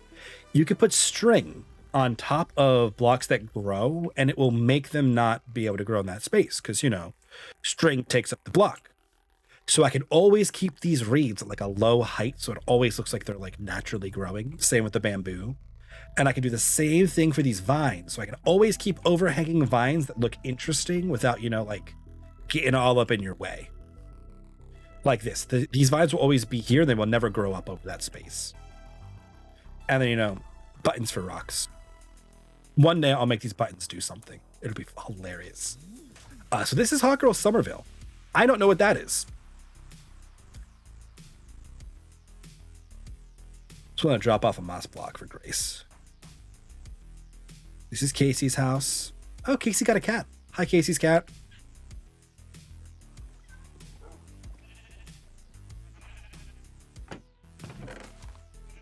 Oh. I'll take that. Thank you. Hi, sheeps. Little Hot Girl Somerville. Yeah, they got a fun place going on here.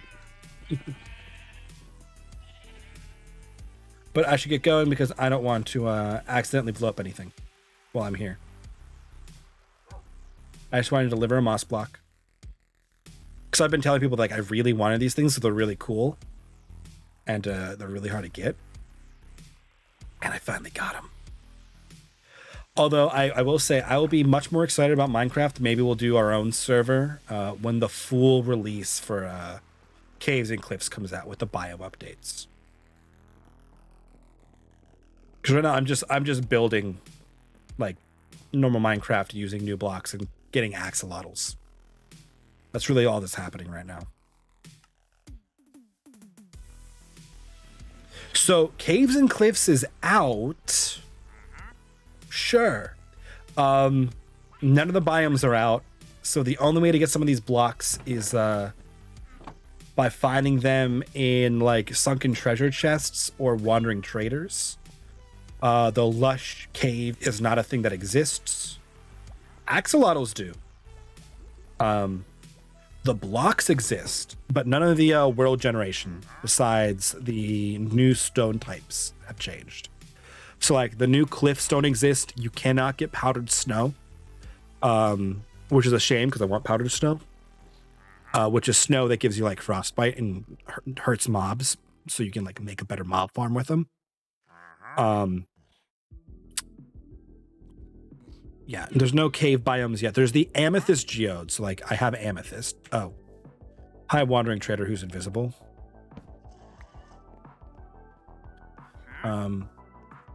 If you keep following me, I'm going to murder you. Just gonna put that one out there. Just warning you. Right, so amethyst does exist. I have amethyst things. It's pretty. It makes fun noise when you walk on it. Try walking on it normally. And to find somewhere I can normally walk on things. Here we go. It's a really faint noise, but like chimes.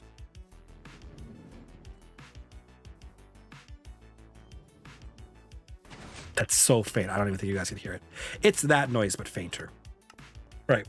So some of this stuff is out, but not the whole release. Like goats exist. They don't do anything, but they're there. So like when the biome updates come, I'll be a lot more excited. You can't, it's just really quiet. Yeah. Oh, I should breed axolotl while I'm here.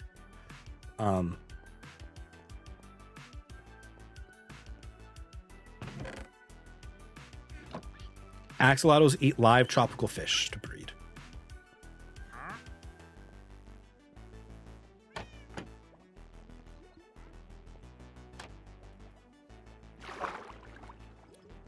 Okay, axolotls, you, and you. Because I think I bred the brown one last time. Okay, you gave me a gold axolotl, so I pick up the old gold axolotl. Because these guys die if they're out of water for too long. I'm very careful with them. And then we have a new baby gold axolotl. There is a rare blue axolotl that you can get by breeding. That's why I've been breeding them. They're also fun little aquatic warriors because they'll attack mobs in the water. So when we do undersea temples, bringing a whole swarm of them with us is going to be really funny. I'm going to go down to my dock because it's the prettiest area of my base.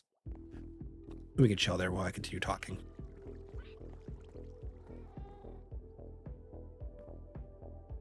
There we go. Awkward glare. But yeah. So the other exciting parts, like the new biomes and the world gen updates, besides some of the ores, isn't out yet, which made me really disappointing because I wanted the cool new cliffs. And I wanted the cool new like caves to explore. You just gotta get lucky to find the stuff in like treasure chests right now, which is disappointing to me. Oh, you're on the roof, aren't you?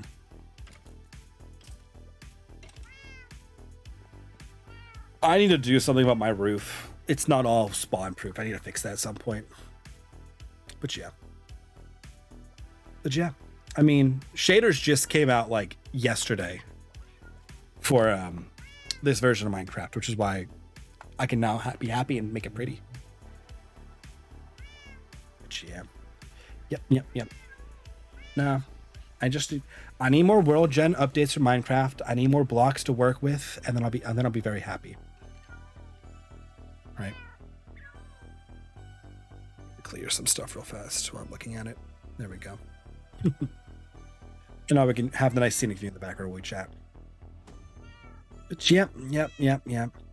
So many things to go. I started other projects where I was working on a Pokemon ROM hack because I was having a lot of fun with that, and I've been learning to do it.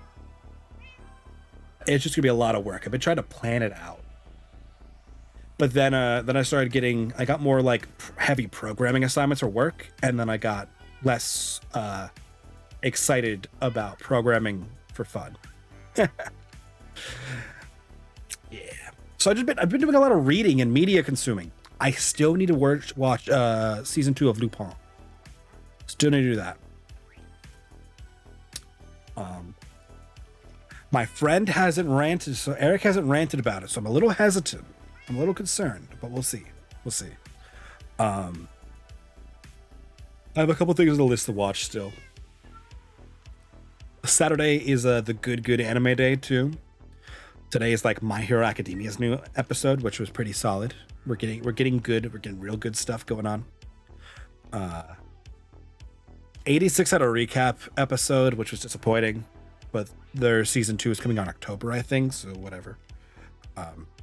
And I weirdly like Aruma at the Demon High School. Like weirdly enjoy that show. It's really lighthearted and funny. I still hear these like skeletons. Where are you at, skellies? I got the frame rate made that actually really hard to do. Yep.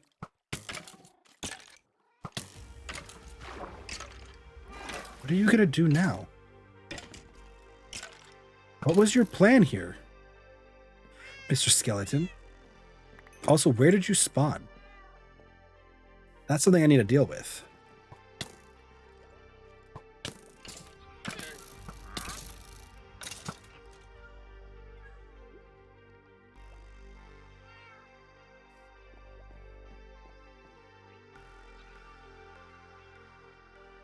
Oh, these blocks are spawnable. I see. Okay. I'll have to figure out how to make them spawn proof. I think putting trapdoors should make them spawn proof, but I'm not 100% sure anymore. We'll see. We'll see. But yeah. Yep. I need to work on body and things too, but the same thing has been true about body as has been true about the ROM hacking things. I just have not been like in the mood to program outside of work. It's like I've been working on a lot of program heavy things in work.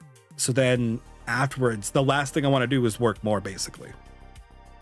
But don't get me wrong, making things for bodying is a lot more fun than work usually. Sometimes I've been having I like problem solving, right? Which is why I like programming. So sometimes there are fun problems to solve that are programming, and I have a good time. Not always, but sometimes. But yeah. Oh, so I feel like I need to start another game to play on stream. Pokemon Snap was a lot of fun to stream. We could stream more Pokemon Snap still. But that game is just so chill.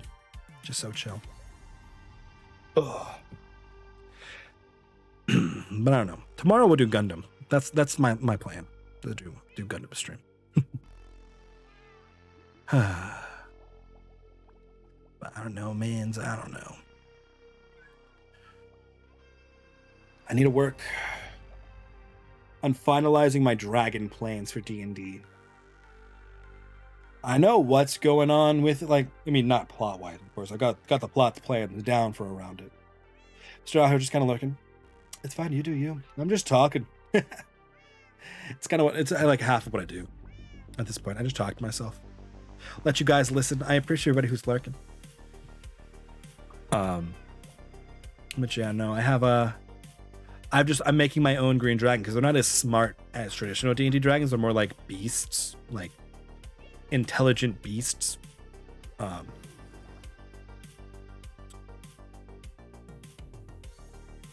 So I want to give them some fun, abilities to do too, besides, just slapping. And I prefer legendary reactions over legendary actions. And then just giving the thing 3 it could do every round. Just somebody misses it with a melee attack, and it gets the tail swipe them. Something like that. That kind of stuff I like. I also need to set my my bars and do my health calculations for it. So I've talked about this before when I make monsters, right? I always change their healths or their armor classes, and I figure out how I want the battle to go and how long I want the battle to go. Right? Because we've already changed so much about my game. We're using a lot of homebrew things that make the party very powerful. Between the Gestalt spell casting of I let the multi-class have access to their full list if they have the spell slot they can use it, irregardless of their level in that class. So the cleric druid hybrid has access to all of those spells, which is a lot and very powerful. The revised martial equipment, which makes all of the weapons better when you're martial with them, which is now a learning set. So our fighter pumps out 4 hits on a normal round, more if he's using his abilities on an action surge.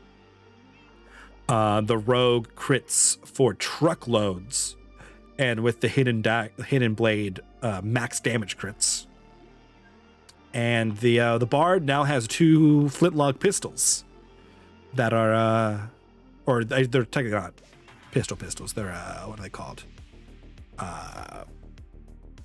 They have the 6 barrels on them. They're not revolvers technically, There's a word for what they are, and I don't remember it. But it's fine. You get the point, right? They got guns. They've got big magic. The warlock, I let the familiar take a full turn, and has a pet elephant who also gets a turn. So and they have a follower who's a sorcerer and shoots fire. So like they're very powerful. So I have to make things really interesting. And for big beasts and big things, they get hit points based on how many rounds I want them to live. That kind of thing. And then their damage, I have a little lethality chart I work with of how lethal I want them to be. So the dragon going to be real lethal and is going to last a couple rounds. And then I've got to decide the break points for it. So I don't use legendary resistances. I use like 3 break points, or like 2 break points and 3 health bars. Whenever a break point's hit, the creature cleanses itself of effects. So you can blind the dragon until it does enough damage. You do enough damage to it that like enrages and I don't know, like roars out in pain. It depends on the dragon. What's going on here? Claws at its eyes or something. Takes to the sky, cleansed itself. And then of course dragons are flying creatures that are going to be fighting out in the open for the most part. It's just going to leave if it starts losing. So I've got to figure, I think the first break point, it's probably going to take to the air and start strafing them whenever its breath weapon's up and try to do like flyby attacks, grab them and take to the sky, and they have to deal with that.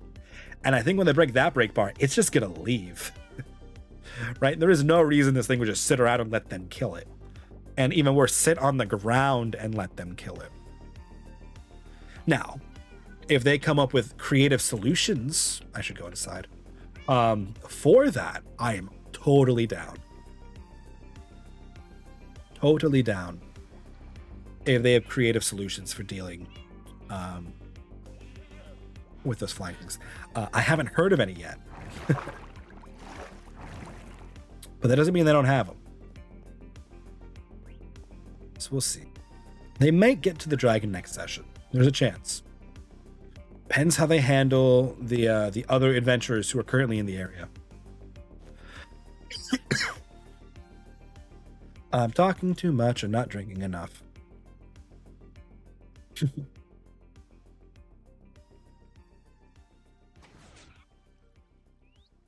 But yeah, I still need to do all of those things. Thank you, Iagra. I'll drink more. From the void. No, I haven't drinking a lot of water today. That's on me. Just in general. I drank a good bit of lemonade today. I had an energy drink and then I drank some water. Yeah. Not enough water though. That's just, I just haven't drinking water. I mean, I slept in really late because I read really late last night.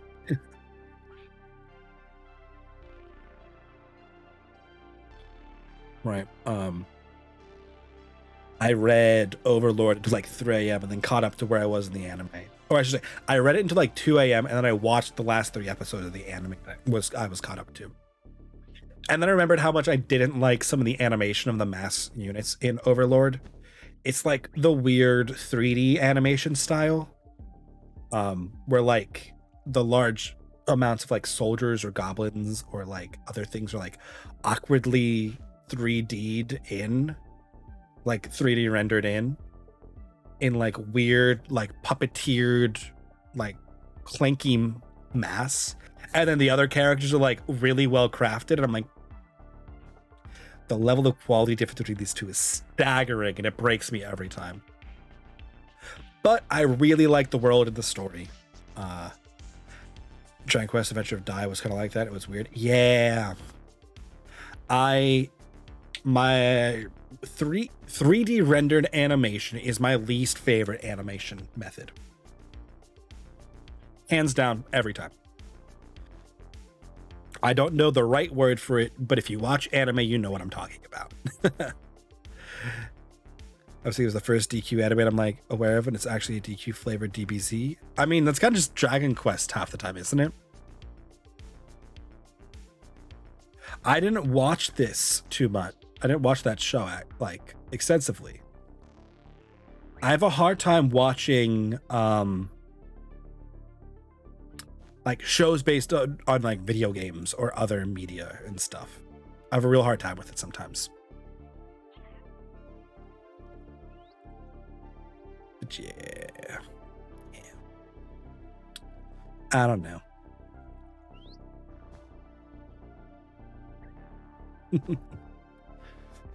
But alas, who knows? Who knows? I don't know. What else am I watching? Oh, I've been watching Loki. Thoroughly enjoying Loki. I like where it's going. I love the Secret Wars and the multiversal stuff. So I'm very interested to see if we get that kind of arc out of what's going on with Loki. They hint at the multiverse, or they talk about how there was a multiverse in the first episode, so not really spoilery. And then there wasn't, which could just be their answer to that. But we have the Spider-Man movie and the Doctor Strange movie coming up, which may be playing with multiverses and the multiverse of madness, which might just be Nightmare, but we don't know what we're getting into with that. And that I am thoroughly looking forward to. Now that I am fully vaxxed, and I think some of my friends are fully vaxxed, I might want to see if they want to go see what's it called? Black Widow in theaters at some point. Because I'm excited for that. I have not watched the trailer for it, so I have no idea what's going on. I don't watch trailers anymore. Many of you know this. Well, I don't watch trailers for things that I'm excited about, which is most Marvel things. I will go watch most Marvel things. Because if I'm already excited for it, and I'm already planning to go and buy a ticket or watch it or whatever it means, the trailer just spoils things. Right? It's not adding anything. It's taking it away.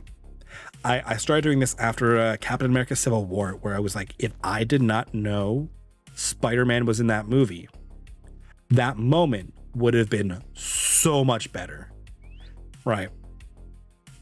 But instead, I saw they were in the movie on the trailer, and while I was still incredibly hyped and excited, the actual moment lost some juice.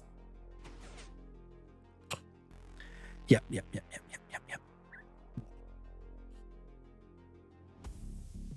Ah, man. I don't know. See, we just wandered around in Minecraft after we've been talking. I don't know what I want to do right now. I don't even have like Minecraft plans to work on, which is why I wasn't sure I even wanted to get on and do Minecraft things. So like just didn't have a plan for it. I need to plan out those other areas of my base. Then I can build. Then I'll just like turn my brain off and build, which is the best part sometimes.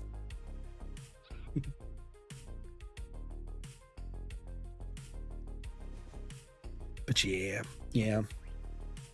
Gotta do some Genshin chores tomorrow, wrap up the event that's ending. I do still thoroughly enjoy Genshin Impact. I like collecting games. I do. And while Genshin is a gacha game, Genshin has been pretty good about giving out a lot of their like currency to do the gachas. So I don't feel like I have to spend tons of money to play the game and have fun. I just like collecting things. And the characters are very like aesthetic, which is always a requirement I have for games. I have a hard time playing games that I don't enjoy the look of. I spent so much money on that game. I have not spent a lot of money on Genshin. I mean, I've spent money on Genshin. Hence why it's now uninstalled. But I buy the Battle Pass and Welkin Moon. That's all the money I spent on Genshin. Which, don't get me wrong, it's still money. I'm still spending what, like $25 a month-ish on Genshin. I tried to buy all the things. Yep, that's where they get you. That's where they get you. They added outfits now, which is going to be a problem. Oh, I did actually spend money on that outfit, didn't I? Yeah. Oh, no. Nope. Careful there, Mr. Bio. Careful there. Yep. No, I am not free to play because I do buy the battle passes and like Welcome Moons. Like I do buy things. But I'm trying really hard not to wail. It's worked out in my math calculations, right? Where I get enough enjoyment out of that game a month that I can afford the money, like I can justify the money I'm putting into it. But I'm very careful not to wail because I could do it so easily. I could spend so much money on that game for the cool character designs and to collect them all and to level them all up. I could do it. I could do it in a heartbeat. So I must be strong. But I love collecting games. I do. It's one of the things I love about Pokemon is like collecting and raising my creatures. Yeah, don't forget about ascending them all. Yeah. I have not used my fragile resin yet because I've been a weenie about it. I could do it. I could go on a grind spree and try to send them more. I'm working my first level 90. Eula's gonna be my first level 90. She's like 88 right now. It's because I play so casually.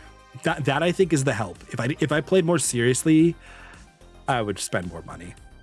I play casually. I just enjoy it. Klee is best girl. Klee had a whole story arc, and yeah, Klee is top tier. Klee is adorable. I don't run her in my team as much anymore because I like Hu Tao a little more. You know, I have C0 on both of them. I just enjoy Hu Tao's playstyle a lot. Although I don't even run Hu Tao right now. I just run Eula and Zhao as my DPSs. I have every character except Chi-Chi. At least one copy of them. I have 2 5-stars with more than C0 though. One of them is Zhongli, who is at C2. And then I have what's her name? Keqing at a C1. Zhongli's in most of my comps, but he's a support for most of my comps. And then what's it called? Keqing is just she's an electro DPS for me, but I don't use that comp often. Klee is good though. Klee is a good girl. Klee's whole summer story was adorable. Thoroughly enjoyed. I also love the world, both the aesthetic of the world and the actual world building lore of like Teyvat and the whole greater world in Genshin. Thoroughly enjoyed that. That's one of the things that will bring me to a game and leave me there. Is the super cool world stuff. Yeah. Man. They have not opened Inazuma yet. Not yet. We're getting Inazuma soon, though. TM.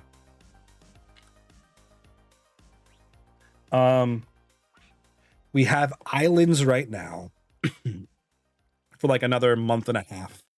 We have this archipelago to explore and do stuff in, which is where the like summer outfits for Jean and Barbara are from. And then, what's it called? We're getting Inazuma, the next region. The next character's banner is Kazuha, the like fugitive samurai from Inazuma. And I'm pretty sure with that, we're going to get like the opening story prologue into Inazuma. So I think next major patch might bring us, if not to Inazuma, the prologue for it. We're getting close. But yeah. See, I've been playing Genshin since like, not trying to spoil him, but do we know what element God is in the region? Lightning, Electro. We know the Archon of the region is Ball. She's the Shogun of Inazuma. We know a couple other things about that. She currently has a couple like orders going on where like people aren't allowed to like leave Inazuma or like really come to Inazuma much, and there's a vision hunt, so they're hunting people, visions, to bring them all back to Ball, who is the electoral archon and the god of eternity.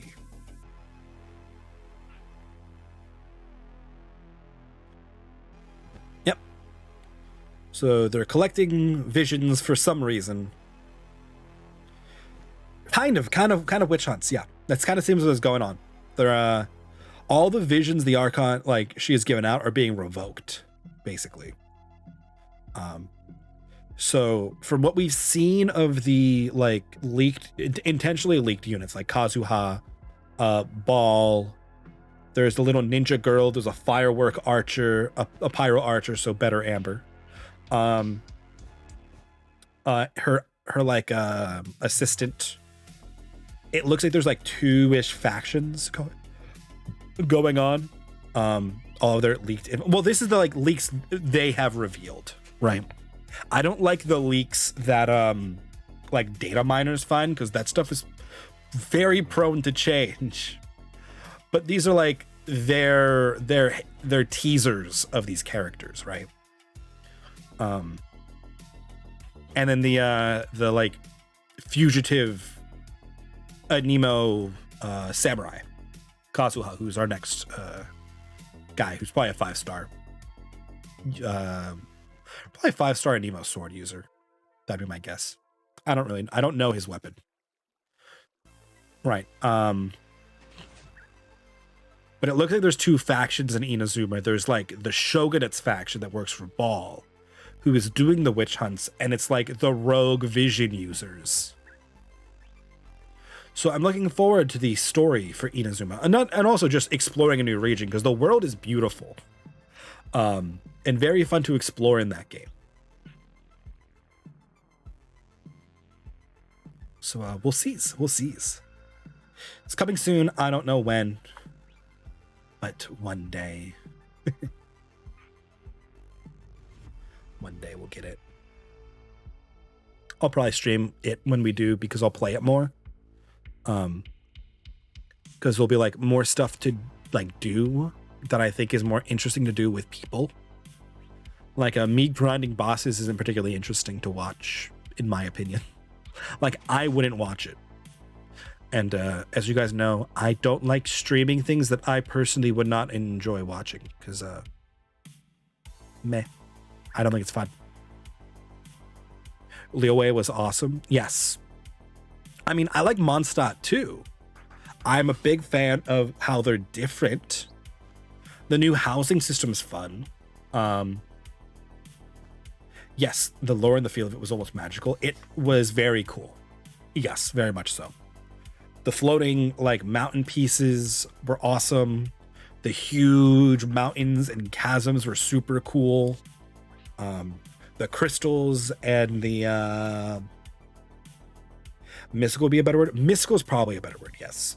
There was just an innate sense of wonder and like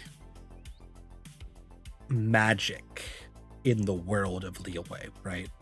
Whereas Mondstadt was like, yeah, there were some big cool creatures and there's storm terrors like Lair, which was cool, right? And don't get me wrong, Mondstadt's pretty. But you get to Liyue and you're going around, and I'm pronouncing all these wrong, by the way. I'm aware I'm just incapable of doing it correctly. Right? You go around and you meet all of these, God, what are they called? They're like assistants to the Archon, like they're servants, right? The Adepti. You actually meet the Adepti, and they're like these cool mystical creatures that like work from and been long removed from the human world. And it feels really well conceived, executed, and just like all the lore ties together, and it's just wonderful. I love world building. You guys know that. So I thoroughly enjoyed the world building of Genshin. Love it. Absolutely love it. It's that and the cool characters that keep me playing the game to collect the characters, because I like collecting the characters. I do. I also like team building. I need a Pokemon game like that. I'd play way too much of it though, so I don't really need it. But yeah, it's fun. I do like the housing thing. I haven't really played with the house. Like, I haven't really built anything yet. I just been grinding it to get all the points, and then eventually I'll build a cool like housing area and have my friends come and play and hang out at my house. I think I want to be able to put up the mini games that we've played in some of the other festivals in the housing area to do with your friends. I think that'd be really cool. Like, build your own mini game system. Although, don't get me wrong, I'm always just down for cool housing. That's the one thing I always want out of Guild Wars, is like player housing that's not just a guild hall. I'd grind so much for actual player housing, because they have the home instance, which isn't really player housing, right? They're just like nodes to resource harvest there, and occasional other small things. But holding out so much hope for Hashes of Creation. I have no to zero expectations for this new generations of MMOs, because I know MMOs currently are a dying breed for many reasons. One, poor execution on them in like the last decade, right? Where there was a big MMO boom. Everybody and their mother was making a crappy MMO, and it killed it. Two, MMOs are incredibly costly to make, maintain, and run. And the threshold for execution is really high. So, I expect nothing out of Ashes of Creation and New World and all that, mostly because New World walked back a lot of things I thought was going to make it really good, like death penalties. I thought that was going to be great, and they just got rid of it. Whatever. Different rant. That way, when I inevitably try them, I can't be disappointed.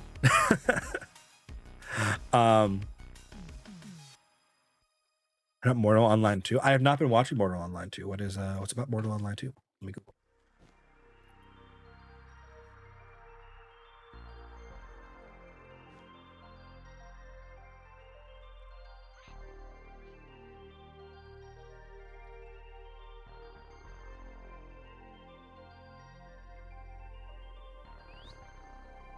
It looks interesting. I'll have to read more about this later. We'll see if it has enough of the things that I want. Because so what I like about Guild Wars 2 is, one, I like the world building of Guild Wars. I do. I really like it. While I really only play 2 races because I just don't care about the others. I think the game is gorgeous. I love the customization features, and I really like the story. So it has me coming back frequently for the story. I'll play for a lot for a while, and then I'll kind of put it down.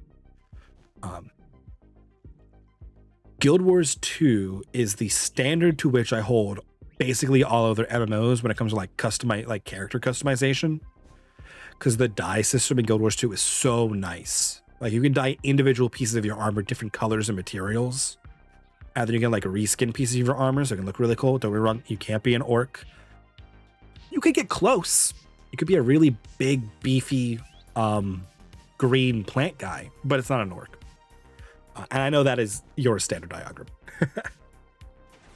But I can make cool looking characters. Plant guy. Yeah, there's the Sylvari. They are plants.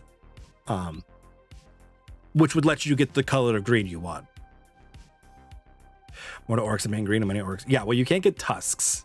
None of the creatures have tusks, except for the cats, which is not even close to orc.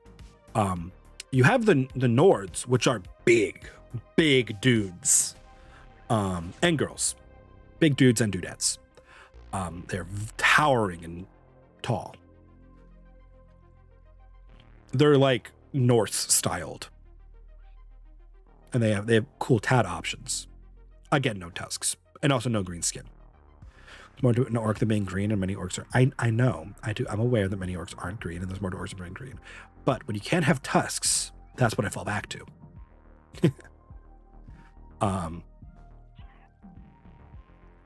It could be a big beefy bald Nord with a beard though. That's an option. It is an option. I also enjoy the skill system in Guild Wars 2 where they're linked to weapons and then you have a second bar from your like talent trees that you can expand, which I do enjoy. And then I like the expansion content that they've added.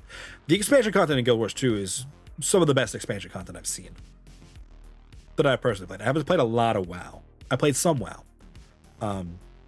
I don't like the art style of WoW though. I've ranted about this before. That usually pushes me out of WoW pretty quickly. That's just me personally. But yeah, yep.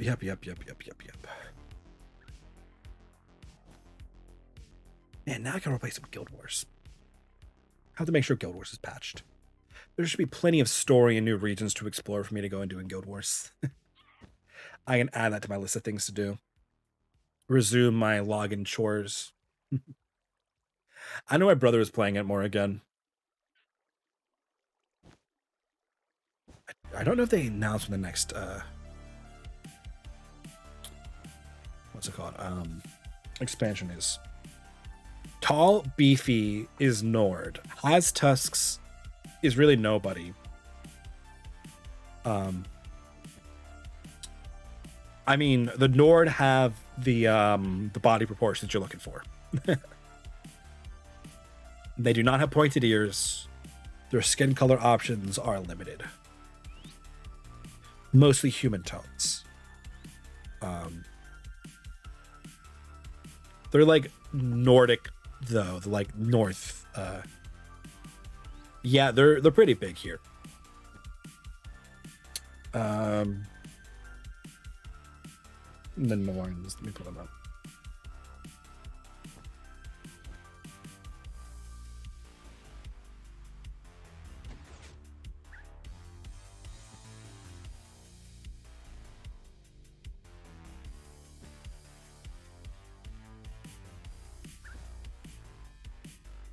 I'm trying to find a, safe links we can look at, and I can do this. Okay, here we go.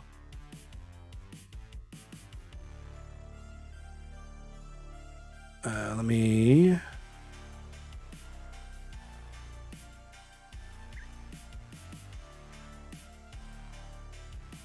Control this window a little more. This is somebody else's character.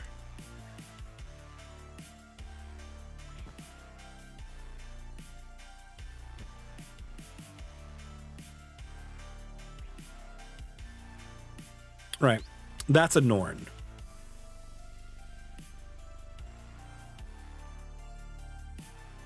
Right.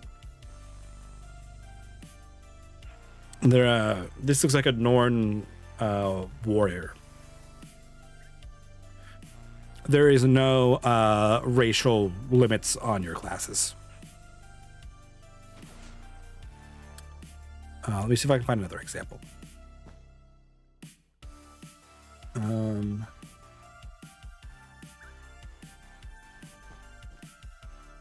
They also get to like shapeshift into like beasts as one of their things. You don't have to use that at all. The one MMO that had pretty boy orcs? Wait, who has pretty boy orcs? Lineage? Oh, that's interesting.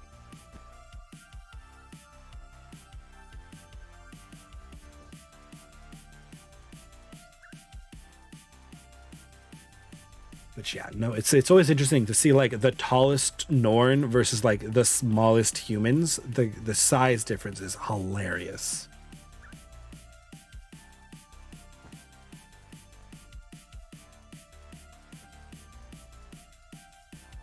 But yeah, I don't know. When I patch up Guild Wars one day, we can go through a character creation of a Norn, and we'll see if it hits your needs.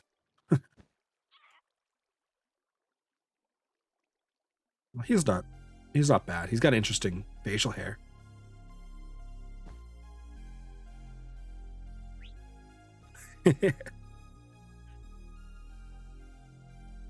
This looks like the mask, or like the max like bulk Norn.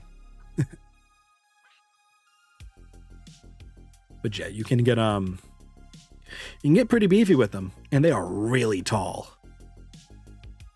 Really tall. Black Desert was a disappointment in orc wise. I had a really hard time getting Black Desert. I never could do it. I wanted to, because Black Desert like looked really pretty, but I just could never get into the game. I mean, I have a hard time getting into like big games as it is right now. Characters in general for the big race, giants. Does Black Desert have giants? I don't really know.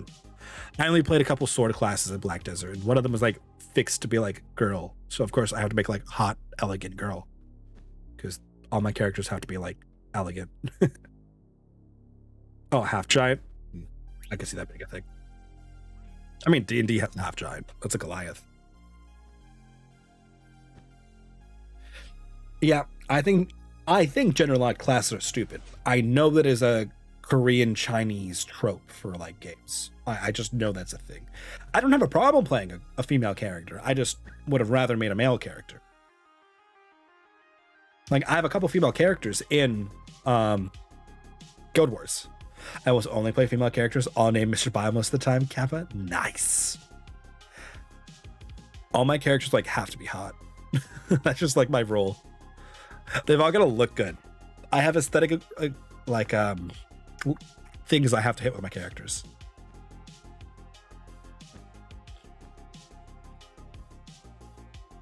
Keeping people on their toes, yeah.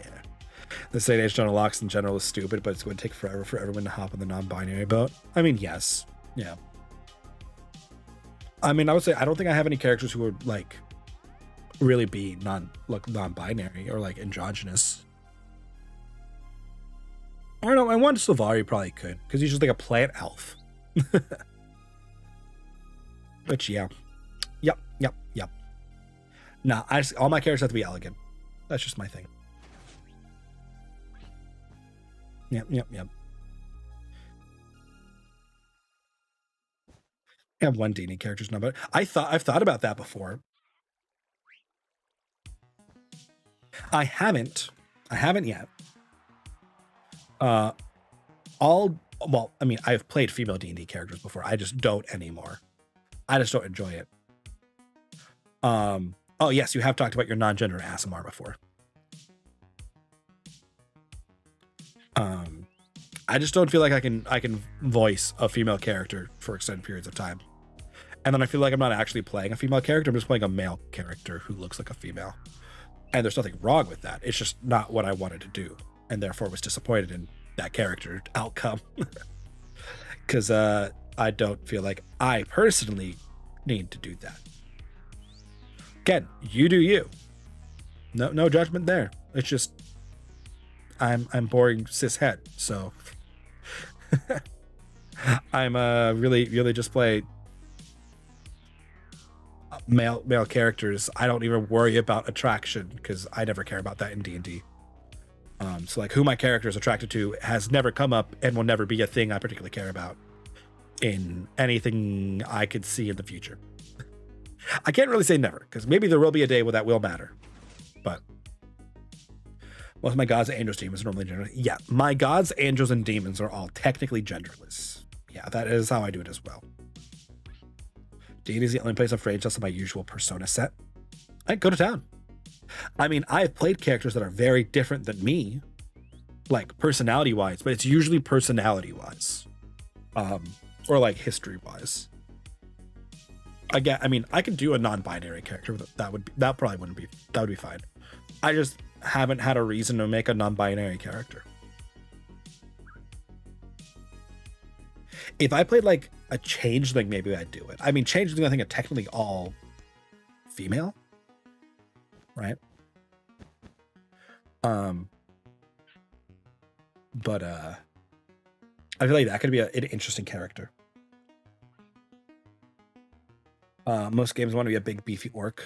D&D, I've got a sassy female rogue. My non-gendered Asmal cleric, various beefy orcs, usually gay or bi, probably others if I dig. Hey, you do you. It has never been a thing I have cared about.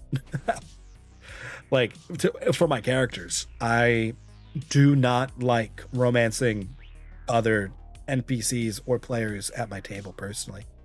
That makes me uncomfortable, so I don't do it. Warforged characters, technically non-binary. Yeah. We had a whole conversation with the Warforged in my game at the beginning where we're like, what pronouns we're using? Are we using he pronouns? Is that how your character wants to identify?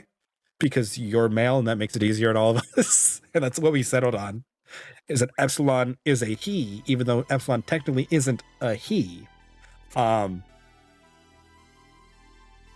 it helps us all at the table. Like, our one player plays a male character in our other game, and she's female. And we are constantly catching ourselves saying she when we're referring to her character and not her. And then going, sorry, he. Because we're like looking at her while we're talking. And I'm like, I know she identifies as female and is like, she just identifies as female. I don't need to qualify that statement. But her character is male and identifies as male. So I've got to like catch myself when I do that. I'm pretty good about it usually. But yeah, Warforged characters would be non-binary usually. Mm-hmm. I mean, I can see a world where they're not. I guess it depends on what your Warforged are, right? Like traditional Warforged are created and therefore would probably be non-binary.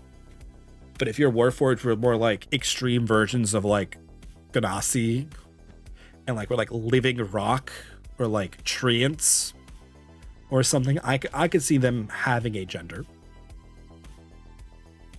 I mean, personally, I think those would be a different race. But if you were only using officially released things and just reflavoring them, I can see how you get there. Or like adding some extra stuff to it. Mm-hmm, mm-hmm. Doesn't bother me. You play what you want to play at your table as long as everybody's having fun and nobody's being a dick. I will stand by it. D&D is not a place you need to gatekeep somebody.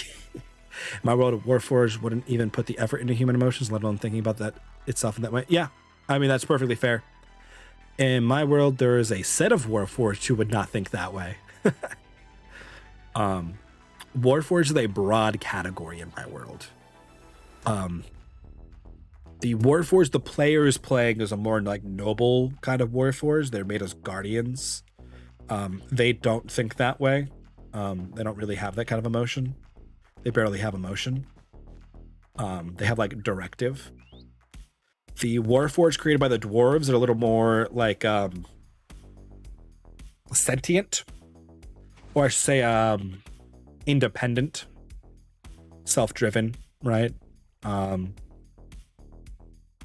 They're usually more like household workers and like companions and stuff. Although the dwarves also carve dwarves out of stone to reproduce, so that's a whole thing. The Warforged created by the Orc Empire are war machines, and would never even consider that a need. They don't really consider things. They're very one-minded, if mind is a word you could use for them. That is the dark side of the Empire when you start looking at them things. But yeah, depends on the Warforged when made. There's a big difference between a toaster and a supercomputer, if you know what I mean. I mean, absolutely true. Yes. Your high-int, high-whiz Warforged may be a little more introspective on what it means to have emotion and identify than your 6 intelligence Warforged barbarian.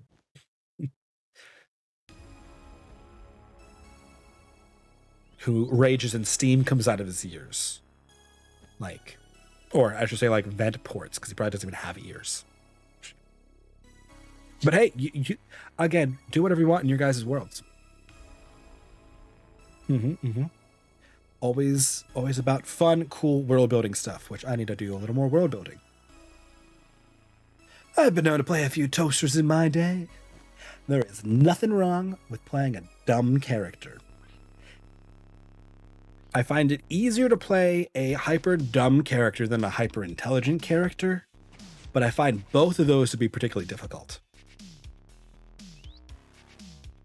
Because I like to think I'm a pretty smart guy, And playing a really dumb character and like staying in character, right?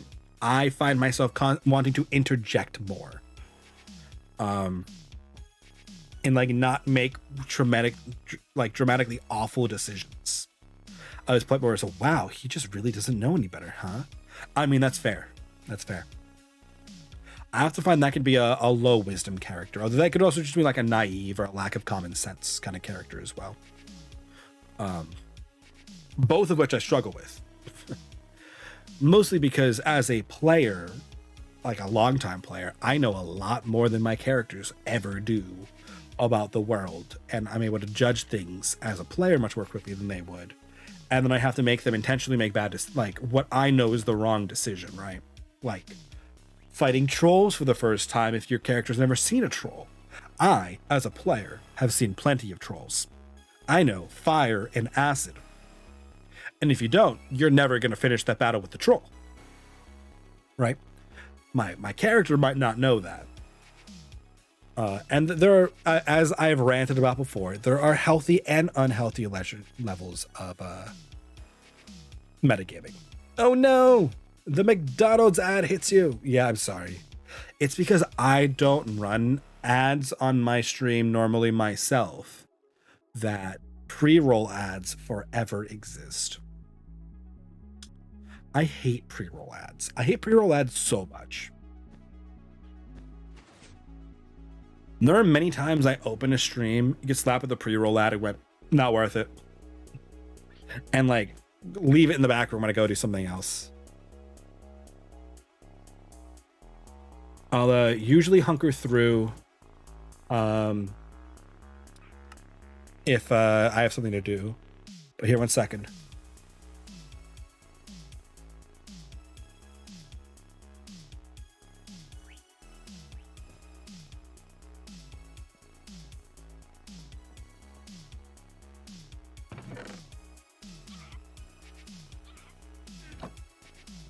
I saw her working on flower thingies.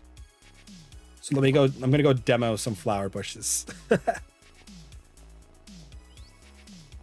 Yes, I know exactly what you're talking about, like the annoying McDonald's Twitch ads.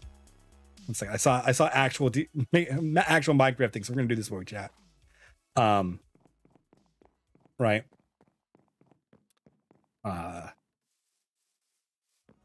I mean, don't be wrong. Those ads are probably work really well, right? They're targeting the appropriate audience on the appropriate platform. Casey home, I didn't check before I came over here. Oh, she is. She's not back. Okay.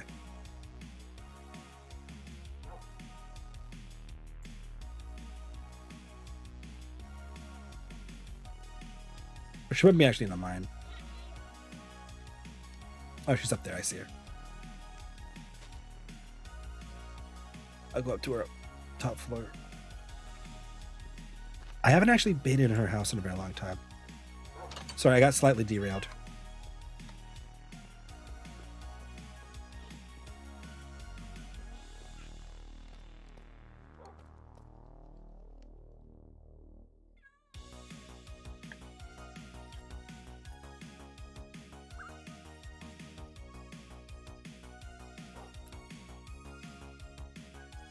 I found the faded mossy block.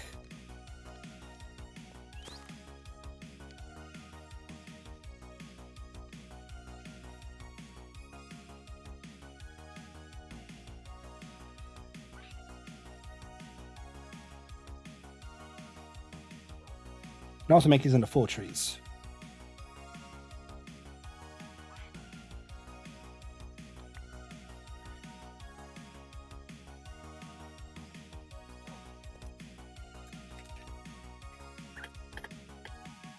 Boop, boop, boop.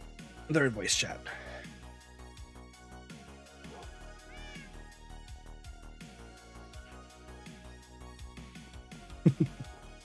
But yes, what was I ranting about most recently?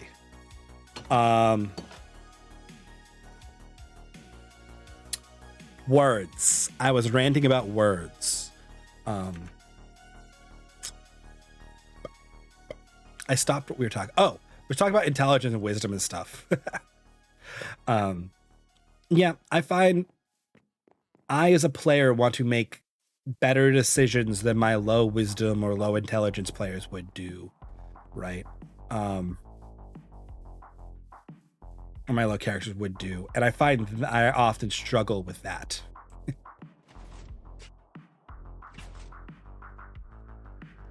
Because me, the player, know a lot more. I use troll as an example. That's what it was. Right? Like, I know how to fight trolls.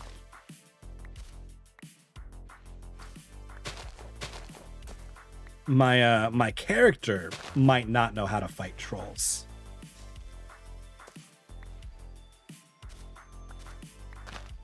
Just farm some of this stuff while we continue our chatting. I do, however, I stand on the hill that there are healthy and unhealthy levels of metagaming, right? Like, healthy metagaming being like knowing what your party is currently doing in combat and like not making the decision that would actively screw them over, even though that is what your character might do in the moment because your character has a lack of information. But because that acting poorly on that lack of information would ruin other people's fun and not add to that experience, maybe you don't do it. Right? That I think is a healthy metagame moment that you just had. I mean, everybody metagames to like an extent, and then usually it's fine. Like, we metagame all the time. Just asking, oh, what's your health at, is metagaming. Your character doesn't know that. Their character can't quantify that. Right? Pausing during combat to discuss things briefly. Metagaming. You don't have time for that.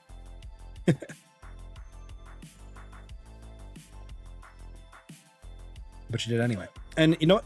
That's okay. Bad metagaming? Looking up the monster your DM has put in front of you during combat to figure out how to beat it. Bad metagaming. Played a ranger monster hunter one time that had a manual of monsters in game that would give you some info on creatures. If I spent around looking through it, it was metagaming to the max. It was glorious. See, but that's healthy metagaming, right? One, you have a mechanical benefit for a cost, right? You spend a few rounds, which are precious in combat, gathering information. I think that's fantastic. And that's not like extremely adversarial either. Like, there are really bad ways you could do that adversarially. That would be like a big no from me. Oh, wait, it wasn't fully connected, so it died? That's so sad. Right. Although I think Monster Hunter Ranger like that is awesome, and I love it.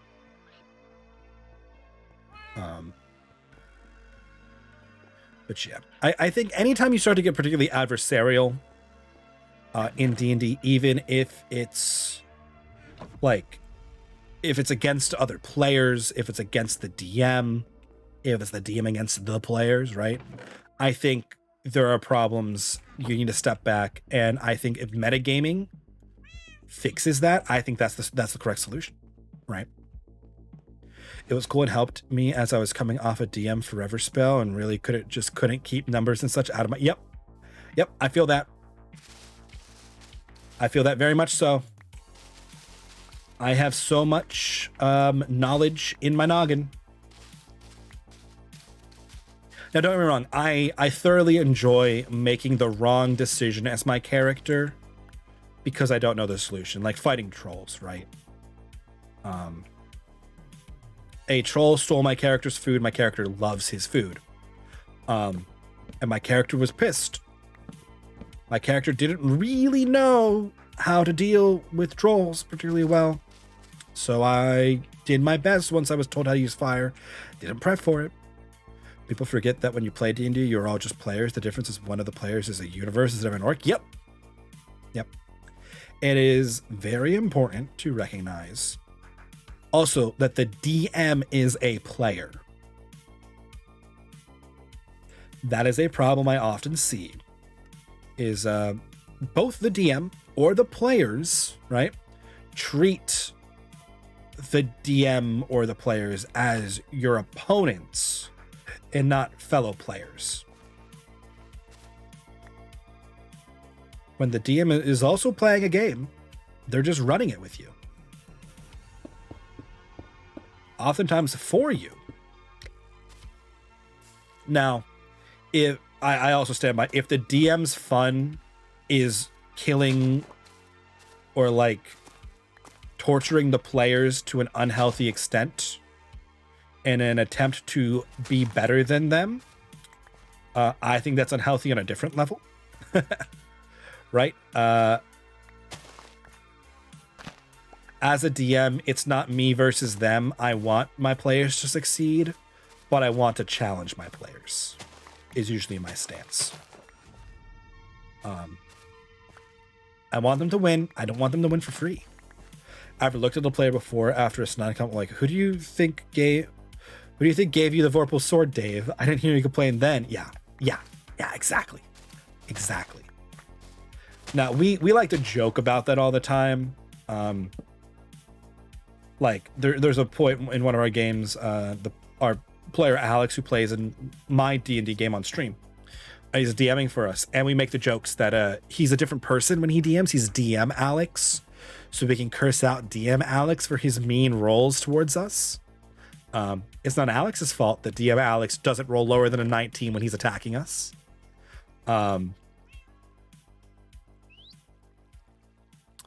Sometimes the dice just hate the players. It's not my fault. This is true. This is very much true. I'll go deliver these to Casey real fast. But yeah, that's also the running joke, is in that game, I can't roll like higher than a 10 on anything. So it's like he rolls really well and then I don't.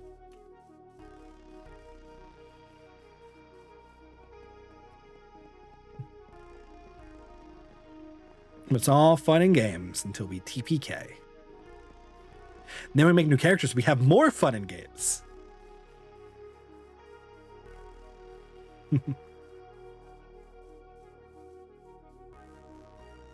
But yeah, good stuffs. Sometimes my big bag evil guy couldn't hit the broadside of a planet with a laser guided Death Star.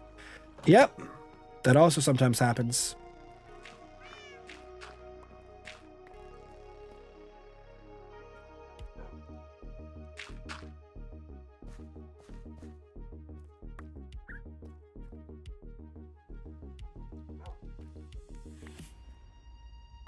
Take the pretty flowers, Casey. Liam and I took the most insane god run of Risk of Rain 2. We literally were incapable of taking damage anymore. After an hour and a half of murdering innocent monsters, we admitted victory. I love it. That's always a good build.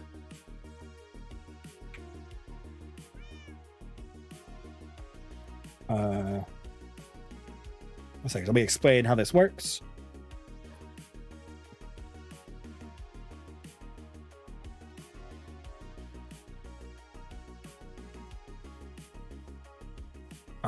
But yeah, did over 4 mil damage in one hit. It was bonkers.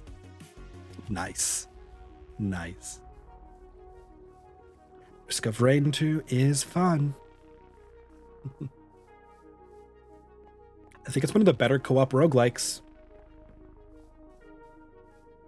We've just been kind of chilling, chatting, ranting, as I have mostly just stood inside my castle, standing around.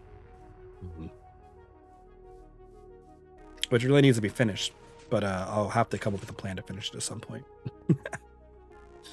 As we have been now talking about metagaming. Have I played through the forest? I've not played through it yet. I've only played the forest a little bit. It was okay. Been playing that, but took a break for a quick little god run. Nice. I played the forest with some friends for a while, and then we kind of got bored of it. Why, hello there, Alex. How are you?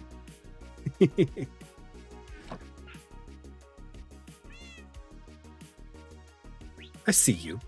I see you. What's up? How's it going? Waka waka. We've been just ranting about stuff. Well, I've mostly just stood inside of my my now very pretty with shaders storage room. Doing good. How about you? Not too bad. Not too bad.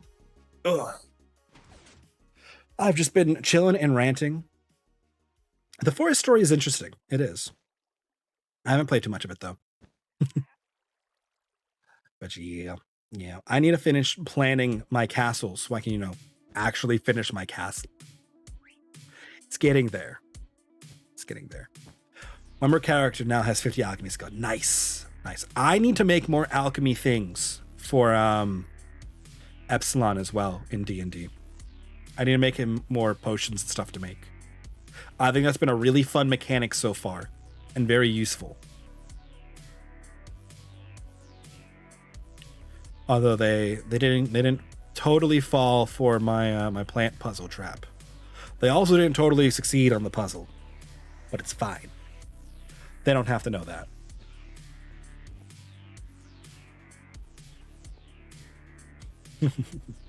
There we go. Ugh. Back to ranting about stuff. I just saw that Casey was making like cute like flower planters in the Discord, and I was like, oh, I have cute flowers. I should give the Casey the cute flowers. So I did. But yeah, yep. I don't know. I'll have to patch Guild Wars again. Have to hop on there and play that story, I guess. Have to show Iagra the Norn character creator. See if it passes the judgment of is orc enough. I don't know if it will. I feel like the lack of tusks and the lack of skin color options are going to be a problem for the orc measurements. You're gonna get body type. You'll hit body type. I don't know if it'll be orc enough without those though. But we shall see, because their culture is not traditional orc by any measure, I think. Yeah, I can make a big beefy fellow, but not a big beefy orc. Yeah, exactly. I mean, I'm not sure. They might have like an olive enough skin tone to be pushing into the orc realm of like skin tones. Well, I mean, Iagra, and we've talked about this before. You are definitely in the minority of the people who want orc as a playable race. I'm not saying there aren't more people who want to play orcs as a playable race, but it is definitely one of the minority races, especially since orcs are a common enemy in most fantasy games. Yeah, I know you know this as well. I know you are aware. It is unfortunate, but a fact of our life. Ugh. But yeah. Actually, I want to look at these leaves again. I don't know if these leaves will be better than jungle leaves. Do I have any jungle leaves? I don't have jungle leaves.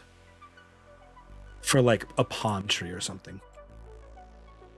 Gotta make orcs more mainstream even by small steps. Yep, we're working on it. I will add more orc things to my stuffs. I know what the sexy orc characters are going to be now. One of them is a traveling fortune teller. They do really cool fortunes. But I have to give them more reason to not be able to just join the party.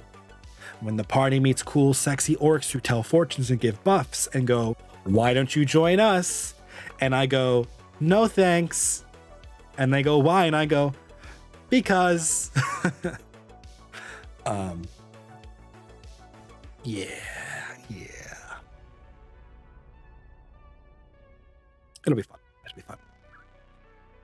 I also got to decide what the accent for the orcs are going to be. Calamir has pushed it kind of into an Eastern European direction. She's using an accent for the Rohian continent, which is kind of what we had gotten to. I guess it's not the Rohian continent, it's the continent of Estum. Yes, so they are a pair of orcs, and one of them is the Spirits Bard, Fortune Teller. So they can commune kind of with spirits to pool fortunes.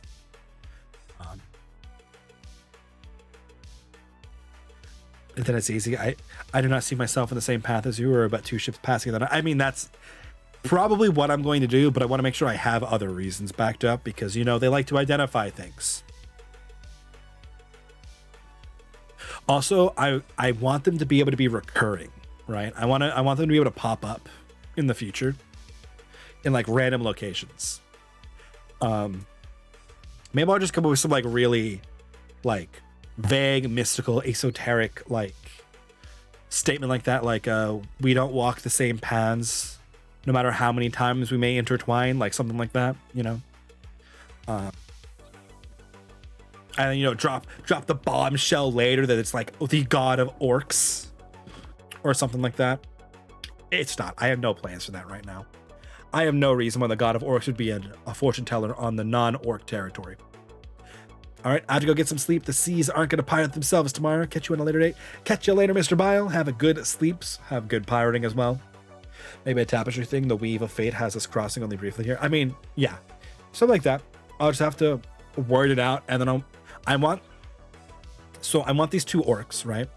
The fortune teller, I want to be really like vague, mystical, like awkwardly long-winded and like weirdly circular, vague wording. And the other one to be like really just curt and straight to the point and be like, he means we're not going to cross paths often. Or like, he means we need to keep going to the other city. And I want that like a playful relationship with the 2 of them. I mean, if a deity or powerful being had orchestras out and they know the world is not so small, they would want to make sure there's no big thing that could threaten them in other parts of the world. I mean, true, but most of the gods, they don't need to walk amongst the mortals to see the territory. Especially the bigger gods. The god of the orcs is also the god of competition, struggle, and like feats of strength. It's like athletics, competitions, that kind of thing. Rivalries at some points. He is one of the bigger gods. I use he because he normally appears in a masculine form, although he technically does not have a gender. And is worshipped in different ways by different peoples, but he's capable of seeing everything. So it's just like they'd be walking around as a human for a very specific reason, or as an orc for a very specific reason. And kind of the way that my divinity works is it would be to gather worship, most likely, because the more worshippers you have, the more powerful you are, the more divinity you have acquired in my world, which is why things can rise to godhood by gaining worship and divinity. Right? Like if a cult leader becomes worshipped enough, he could rise to a god. Or really, probably a low-level celestial, then up to a god. Asimars kind of like already have 1 foot in that door. So if Asimars get worshipped, they could become gods. It has happened before. It may happen again. We only have 1 Asimar in the party. We'll see how that goes if she doesn't get kidnapped by the theocracy. We shall seize. But yes. Many things. I should try to make a machine for moss farming. I don't know if I can make a machine for moss farming though. I could farm these things. I know that's possible. But I mean, moss isn't that hard to farm. I'll be fine. I just keep eating up that one building by farming moss in it. But yeah. There are a lot of my faith is the only true faith kind of thing, or does that mechanic of how divinity works basically squash that idea since there's physical evidence? Yeah, there's not a lot of strict there's not monotheism. The fact that there is like very clear, very recent evidence of divine interactions, and like magic makes it very, very difficult for the my faith is the only faith. There are my faith is the better faith, or like my God is the better God faiths. The theocracy is a bit like that, where they worship the God of the sun that literally lives in the sun. That like they are the best God, and there are gods that they hate, and if you worship the gods that they hate, they don't think very well of your faith. And it's very like Greece is a good example, right? Where like Athens worships the patron god of Athens, Athena, more than it worships the patron god of Sparta, Ares. It's not that they don't worship Ares at all, but they will pray to Athena well before they pray to Ares, so to almost every case. Right.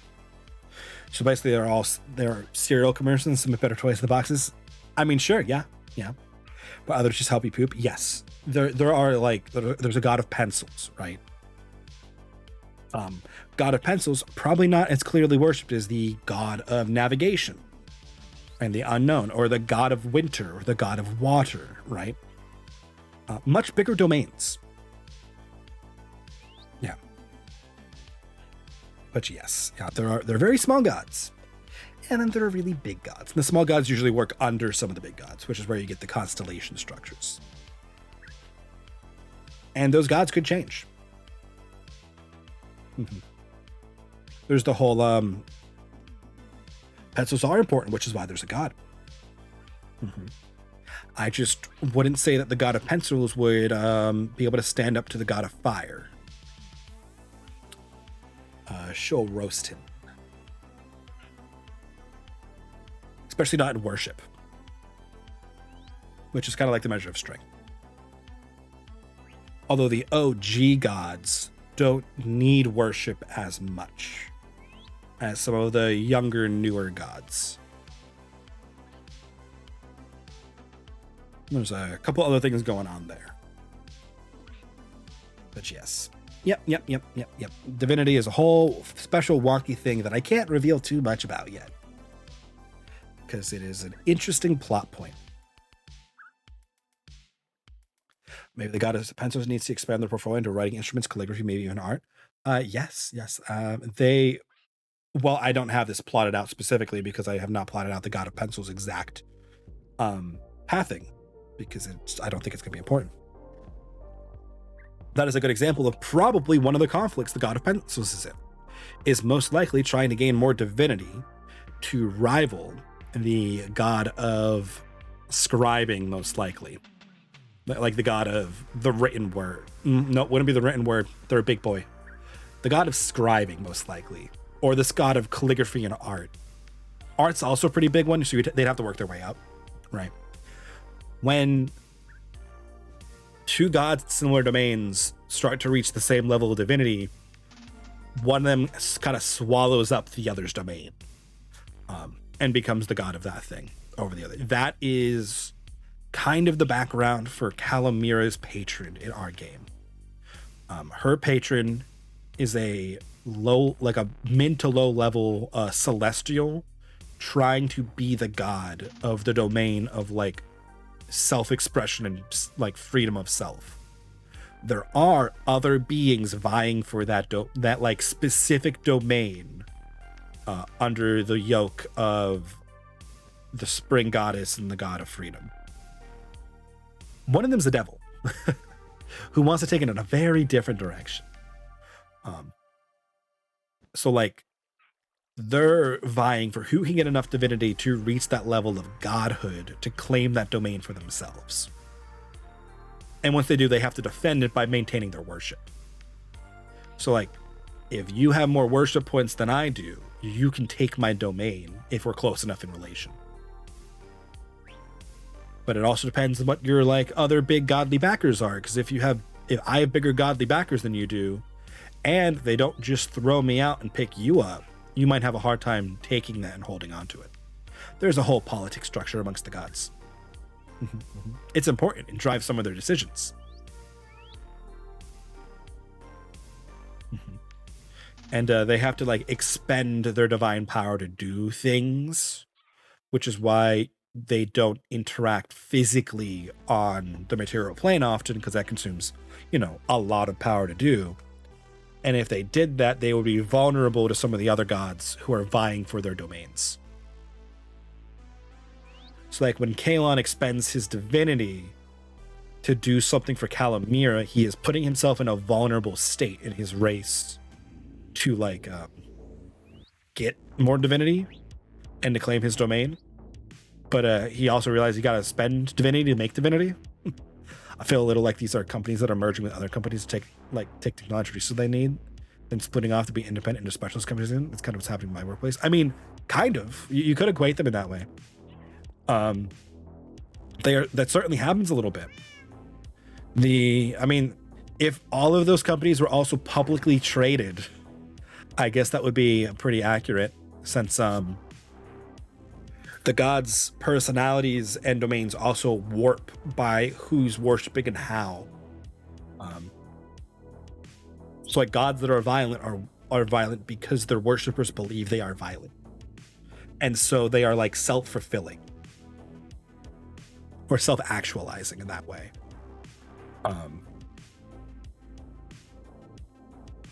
So like if enough people worshipped somebody as not a mean god, they'd stop being a mean god. But like you need a lot to move that needle. But yeah. Yep.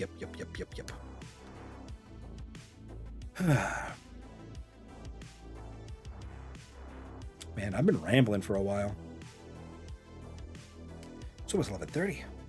I should wrap up soon and go read. We must have many who believe the orc god is also sexy.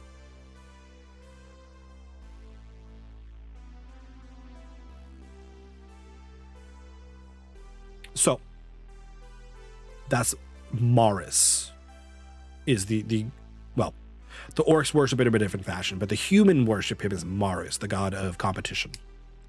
So this is like a Jupiter versus Zeus, right? The way the Romans worship Jupiter and the way the Greeks worship Zeus are similar, but not the same. And their personalities in their mythos and stories are very different because of it. Mars would probably be like the pinnacle of orc like sex appeal and like beauty standards. So yes, yeah, when worshipped by the orcs. So his orcish form would be like that, in part because the orcs believe that he made them in his image. And because of that, it is then self-actualizing that is then his image. So even if it is not objectively true, that is the reason he made them that way, it's the way he looks, and it doesn't matter anymore. Because the orc's belief has made it true. Many of the humans do worship him in an orcish form. They probably don't find him to be sexy, on average. So yes.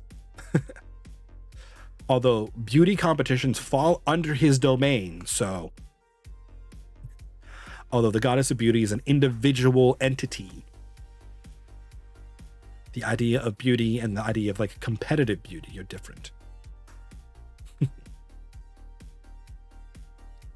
Yeah, I had a loose plot plan where he would open a bunch of like magical dungeons across like the world just to and like make them competitive zones. Like they're like a different demi-plane of existence and like really specific things exist in them.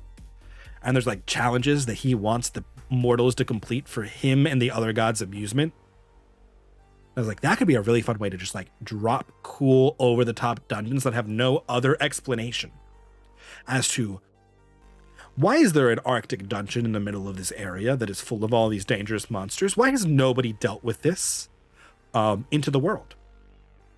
And the reason is because the god of competition made it. And then I do a whole dungeon break concept where it's like, well, the god of competition says if we don't deal with these things in like a time period, that the gates open and the stuff inside comes out. So adventurers, dungeons, please. It's a fun plot point that I had in mind to do for things possibly, but we have found ourselves in the mystery of the Order of Ophiotaurus and the death of Duke Lycid, as well as what are they currently doing. So I don't need to force other random plot elements right now. We have a fun plot going on that I don't need to mess with. So that's where we are with that. I could be a good cause for a one-off dungeon run, absolutely, which is why I'm like, I've got it in my back pocket.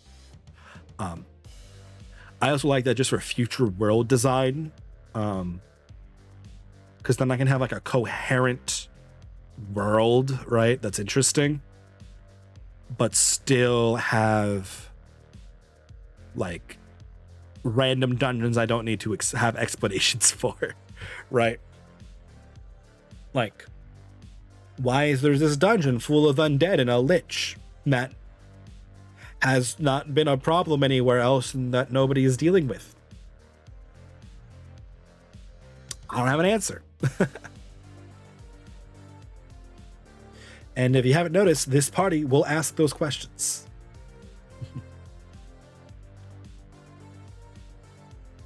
But yeah. It's good stuffs. But alas, it is 11:30. I am tired. So I think I will wrap up my stream here for the night. We did it, guys. We streamed. We did this on Minecraft. I gave you guys a tour of my base and a loose tour of Hot Girls Somerville. It's not my town, so I feel wrong giving you a tour of it. I think a lot of the party does root cause analysis. Yes, they do. They do. And I like a world when there is like actual cause and like causality and cause and effect and explanations for things personally, which makes it hard for me to put those random fun dungeons that I want to into the world. And you know what? The answer to that can just be because a god wanted it there, and that'll work. Stream complete. I keep losing this round. But yes. We'll be back though tomorrow, 7:30 p.m. Maybe if I change it, I'll let you guys know in the Discord. Eastern tomorrow for probably just another chill stream. We'll probably build your Raven Gundam. We'll probably finish up the armor. We'll see. Eventually get my health and other crap in order to complete that goal. I feel that on all levels, on the physical and the emotional level. But yes. For now, though, I veg, I read, and I chill. And I turn the lights off so my room can start to cool down because it's like 80 degrees out currently and the sun's down and it's very warm in here. So thank you all for coming and hanging out, whether you won, lost, laughed, cried, followed, subscribed. I hope you had a good time. Hope you have come back in more good times for more of my, random rants about things that always ends up coming back to D&D. I may be mildly obsessed. But for now, thank you all for coming. I hope you guys come and hang out with us tomorrow. Feel free to join us in the Discord. And for now, good night. Have a good time. No! Our girl lost it all at the last minute. But it's okay. He'll get it back. Tomorrow, though, at our next stream,